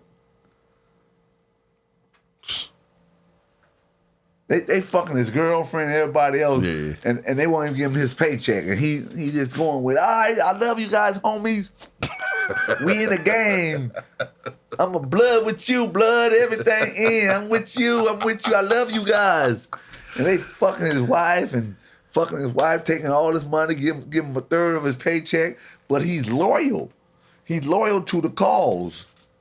And then at the end of the day, shit. Man. But that's the whole way. People talk about these dudes like, what happened? What happened? It happened. It's just like Lil Wayne running his mouth about Kendrick Lamar. So he had to pick up a mic and apologize to Kendrick. Hey, Kendrick is one of the real boys, right? He's from out of Compton, Lil Wayne. Do you understand that? He ain't no guest speaker in Compton. He's from out of Compton. They don't understand. He went to Vervin Day. He went to Vervin Day right in back of the Nickerson Garden. In the Nickerson. You talking about a dude that all of these dudes love. Listen. I'm glad you look. Now we gonna be. I love that you went that route. So man, I went to Vervin Day for about a week. Okay. You feel me? Took the test, got in on the scholarship. Whole little 9 with the tie and everything. Yeah. Got tired because I'm like, man, what the fuck is y'all niggas doing? Niggas waiting on the bus. Why you niggas ain't on the street of the bus? Niggas from projects whooping their ass. Yeah. Like, nigga, I'm not about to keep running. The bus would come and niggas run out the gate to go jump on the bus. Oh, nah, that's for me. I'm not doing it. I'm going to be right here on the bus. Man, about 3 days of squabbling there. Yeah, man, fuck this first day shit. I'd rather go on the west side. That's the Nicholson. That's the Nicholson that is fighting. But the cold part, let me tell you why it was zeroed in more on me than anybody. My aunt live on 110th and Compton Ave. So I see these niggas on the weekends to squabble. So if I got me a win, it done ran through. So the next hardest group of niggas is ready to see if they can come get a win on me. Hey, that's the Nicholson, man. You know, so that's the whole point, right? So when dudes be talking about dudes from Watson Compton They don't in the industry, they don't understand how close Watson Compton is. Man, come on, man. Like I don't think that's why I say when the song, they not like us. It's like they don't understand. It's like I used to make fun of Kendrick because he was a backpack rapper. Yeah. My folks had a studio right there on 110th and Compton Ave. So, man, motherfuckers was coming just right there down the street from fucking. All you got to do is go in the back of Urban Day, go down the man, a couple of blocks, and boom, you right there. 109th Street Park right there. Come on. They be right there. They be swimming and everything. It's summertime. They turn on the pool. So it's like, we make fun of Kendrick. He's the type of rapper. And we know when Jay Rock in there, and we know all these cats. They don't understand, though. It's like, Drake, hey, bro, we love this dude. We love Nip, but we love Kendrick. No. We love Nip. Don't get it twisted. They love both of them. We love Kendrick. You know, that's the whole part. They got something that they could lay their hat on. At a Watson Nicholson and all those dudes got something to lay their hat on, man. Real talk. And he is a person that bring all of them with him. Real talk. And then going on the other side and take the other side with him. Come on, let's go. Let's fire this shit up because I'm an intellect. I talk that shit too now. Don't get this shit twisted. And you know, they be like, what? I talk that shit too. All these Bloods is my homeboys. Those Crip dudes is my homeboys. So it's always it's built like that. It's like with me. Everybody know that I come off of Broadway. Those my homeboys. I love them. And it don't make no difference with the Fruit Town over here. I love them. These my dudes. All these dudes is my dudes. And we traveled in a different realm. But home was off of 56th and Broadway. And I never forget where I'm from. And I treat everybody from that neighborhood just like they my little brothers and shit. And they be like, man, I said, I just can't kill somebody over a blue and a red rag. So that's when I had to go get in the money part. Yeah. And I just started getting money, and I made sure they was rich as fuck because those was my little homeboys. And I made sure that other people was rich just like them in a whole lot of ways. I ain't let nobody outdo them while I was in the streets, but dudes was filthy rich. And when you look at Kendrick trying to make sure that all those dudes get some money right now. And he like, they ain't like us, man. What you mean they ain't like us? You like me. Huh. We came from the same yard, so let's get we this ate money. the same summer lunch program. Yeah, let's get this money. Come on, man. They don't, man. Come on. Hey, you know,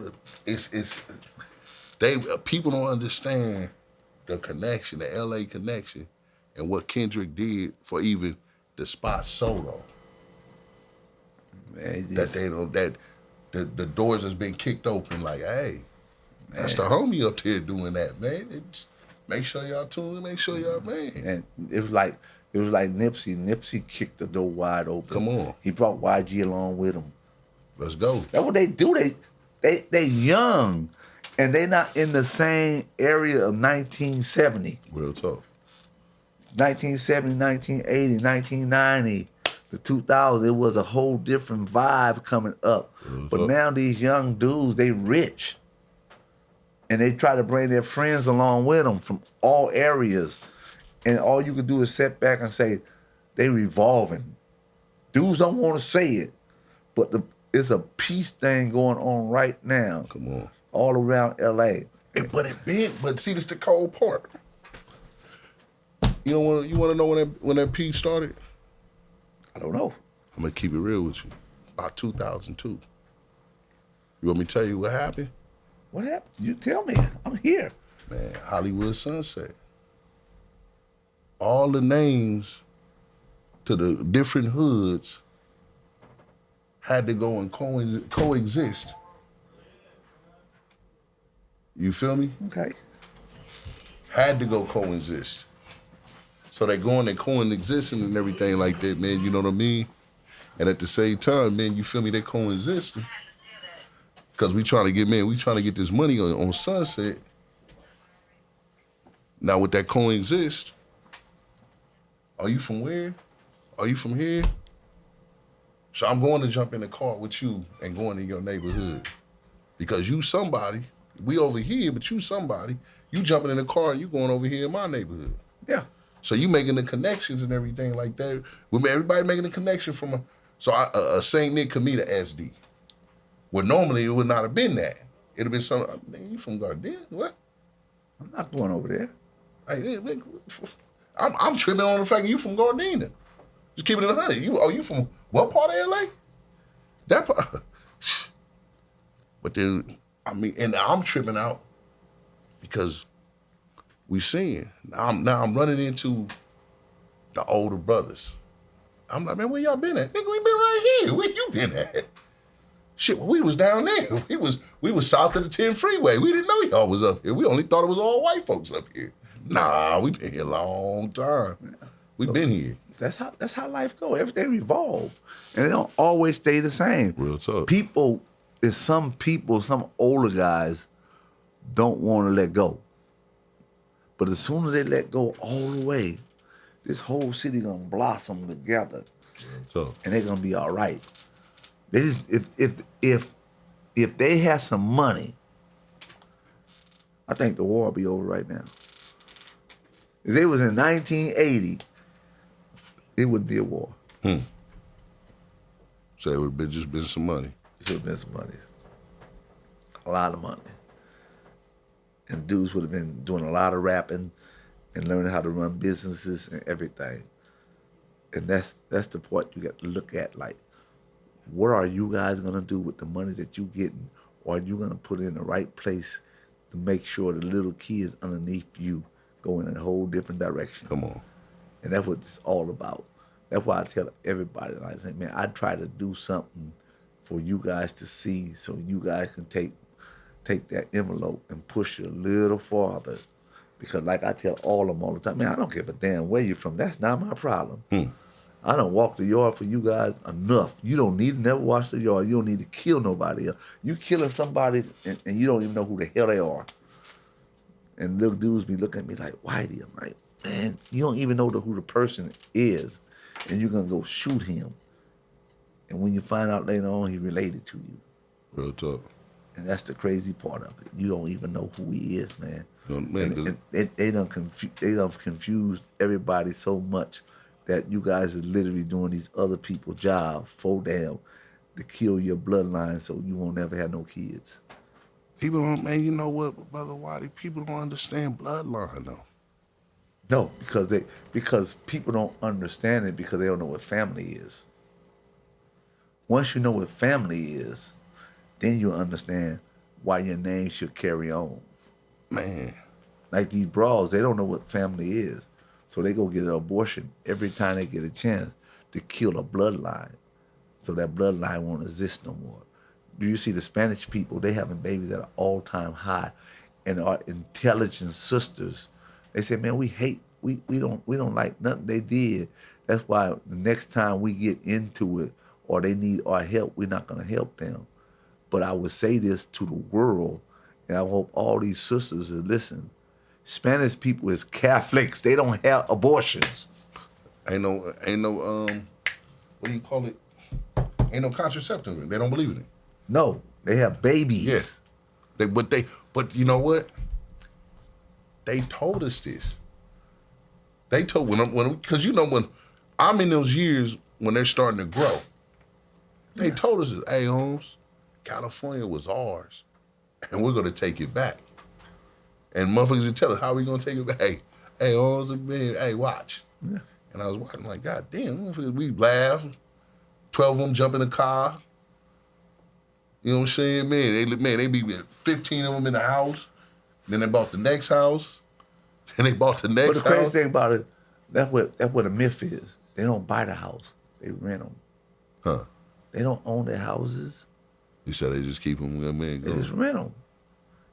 And they make sure that the rent get paid because they don't want to be put in the cold. So the Mexicans go to work every day to make sure the rents get paid. And here go the crazy thing about how special these Mexicans is, and sisters and brothers, they get it so far twisted that they can't even see it. They take advantage of all the programs in America. And when they take advantage of all the programs in America, none of them put their dues on child support. They get Section 8 or they get food stamps. The husband gets food stamps, the wife gets food stamps, and they don't never put their name, themselves in the same name. So the daughters, they get food stamps. So it's like to be 20 people in the house, and all of them got $300 worth of food stamps. So they're eating better than anybody.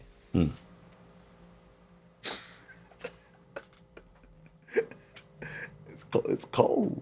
Hey, it's a survival race. Yes. They don't. That's why I'm laughing, because I'm listening to all these women and they're mad, and they're like, hey, they don't repel it. I'm like, yeah, that's to keep the white blood flow going. Y'all about to die out in 2050. Everybody's gonna be cut. So they're doing that for their race. I understand why they're doing that. But see, let's go back to visit that conversation what you just said.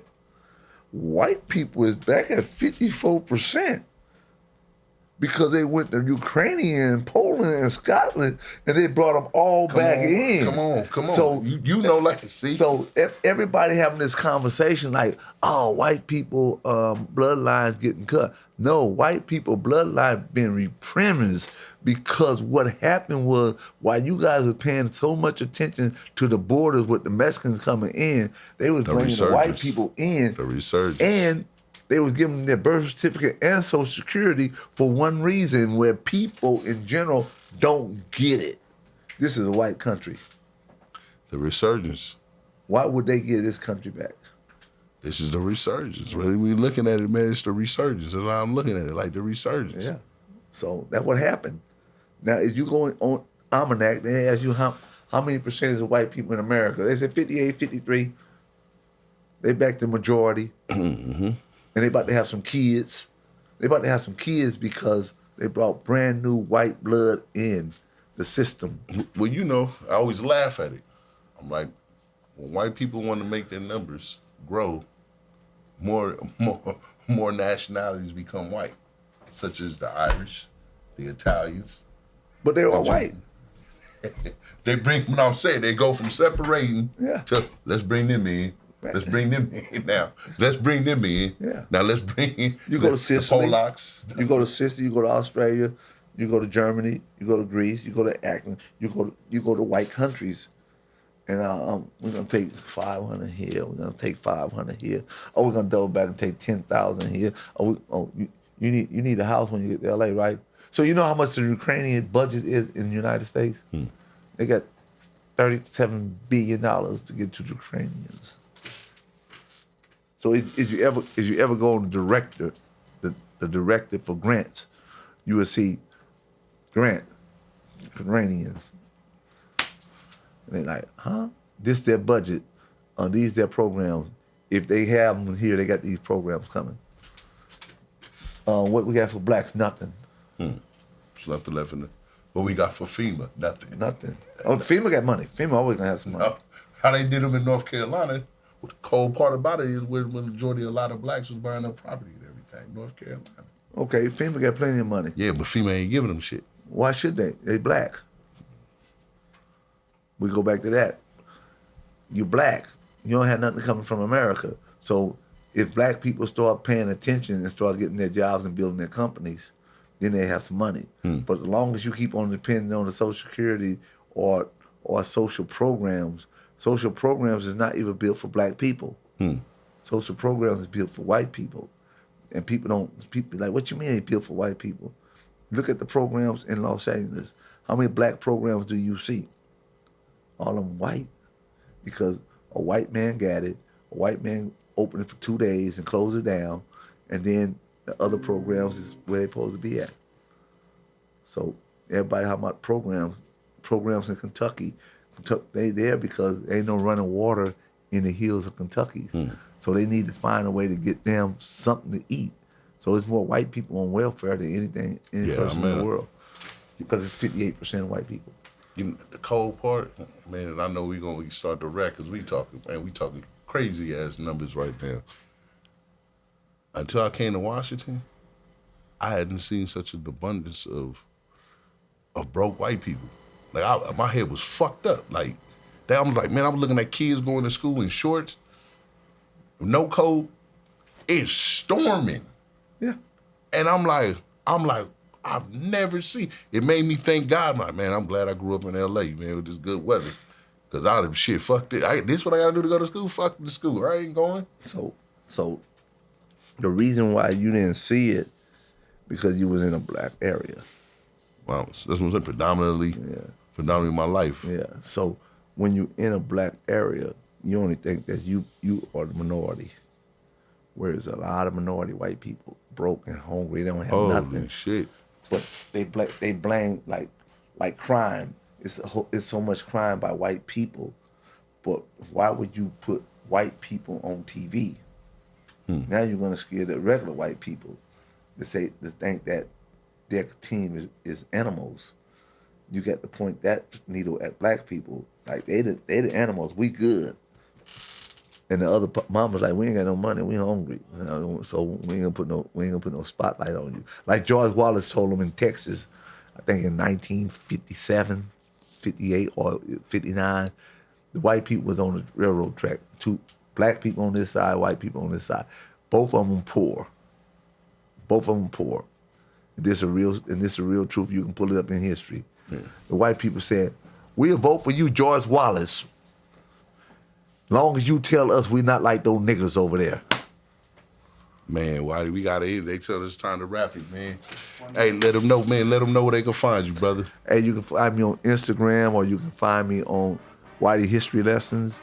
I'm at 1030 East 25th Street. Stop in on the 22nd and enjoy the Christmas dinner on us.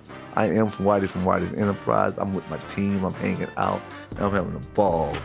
So what can I say? This is my SoDo.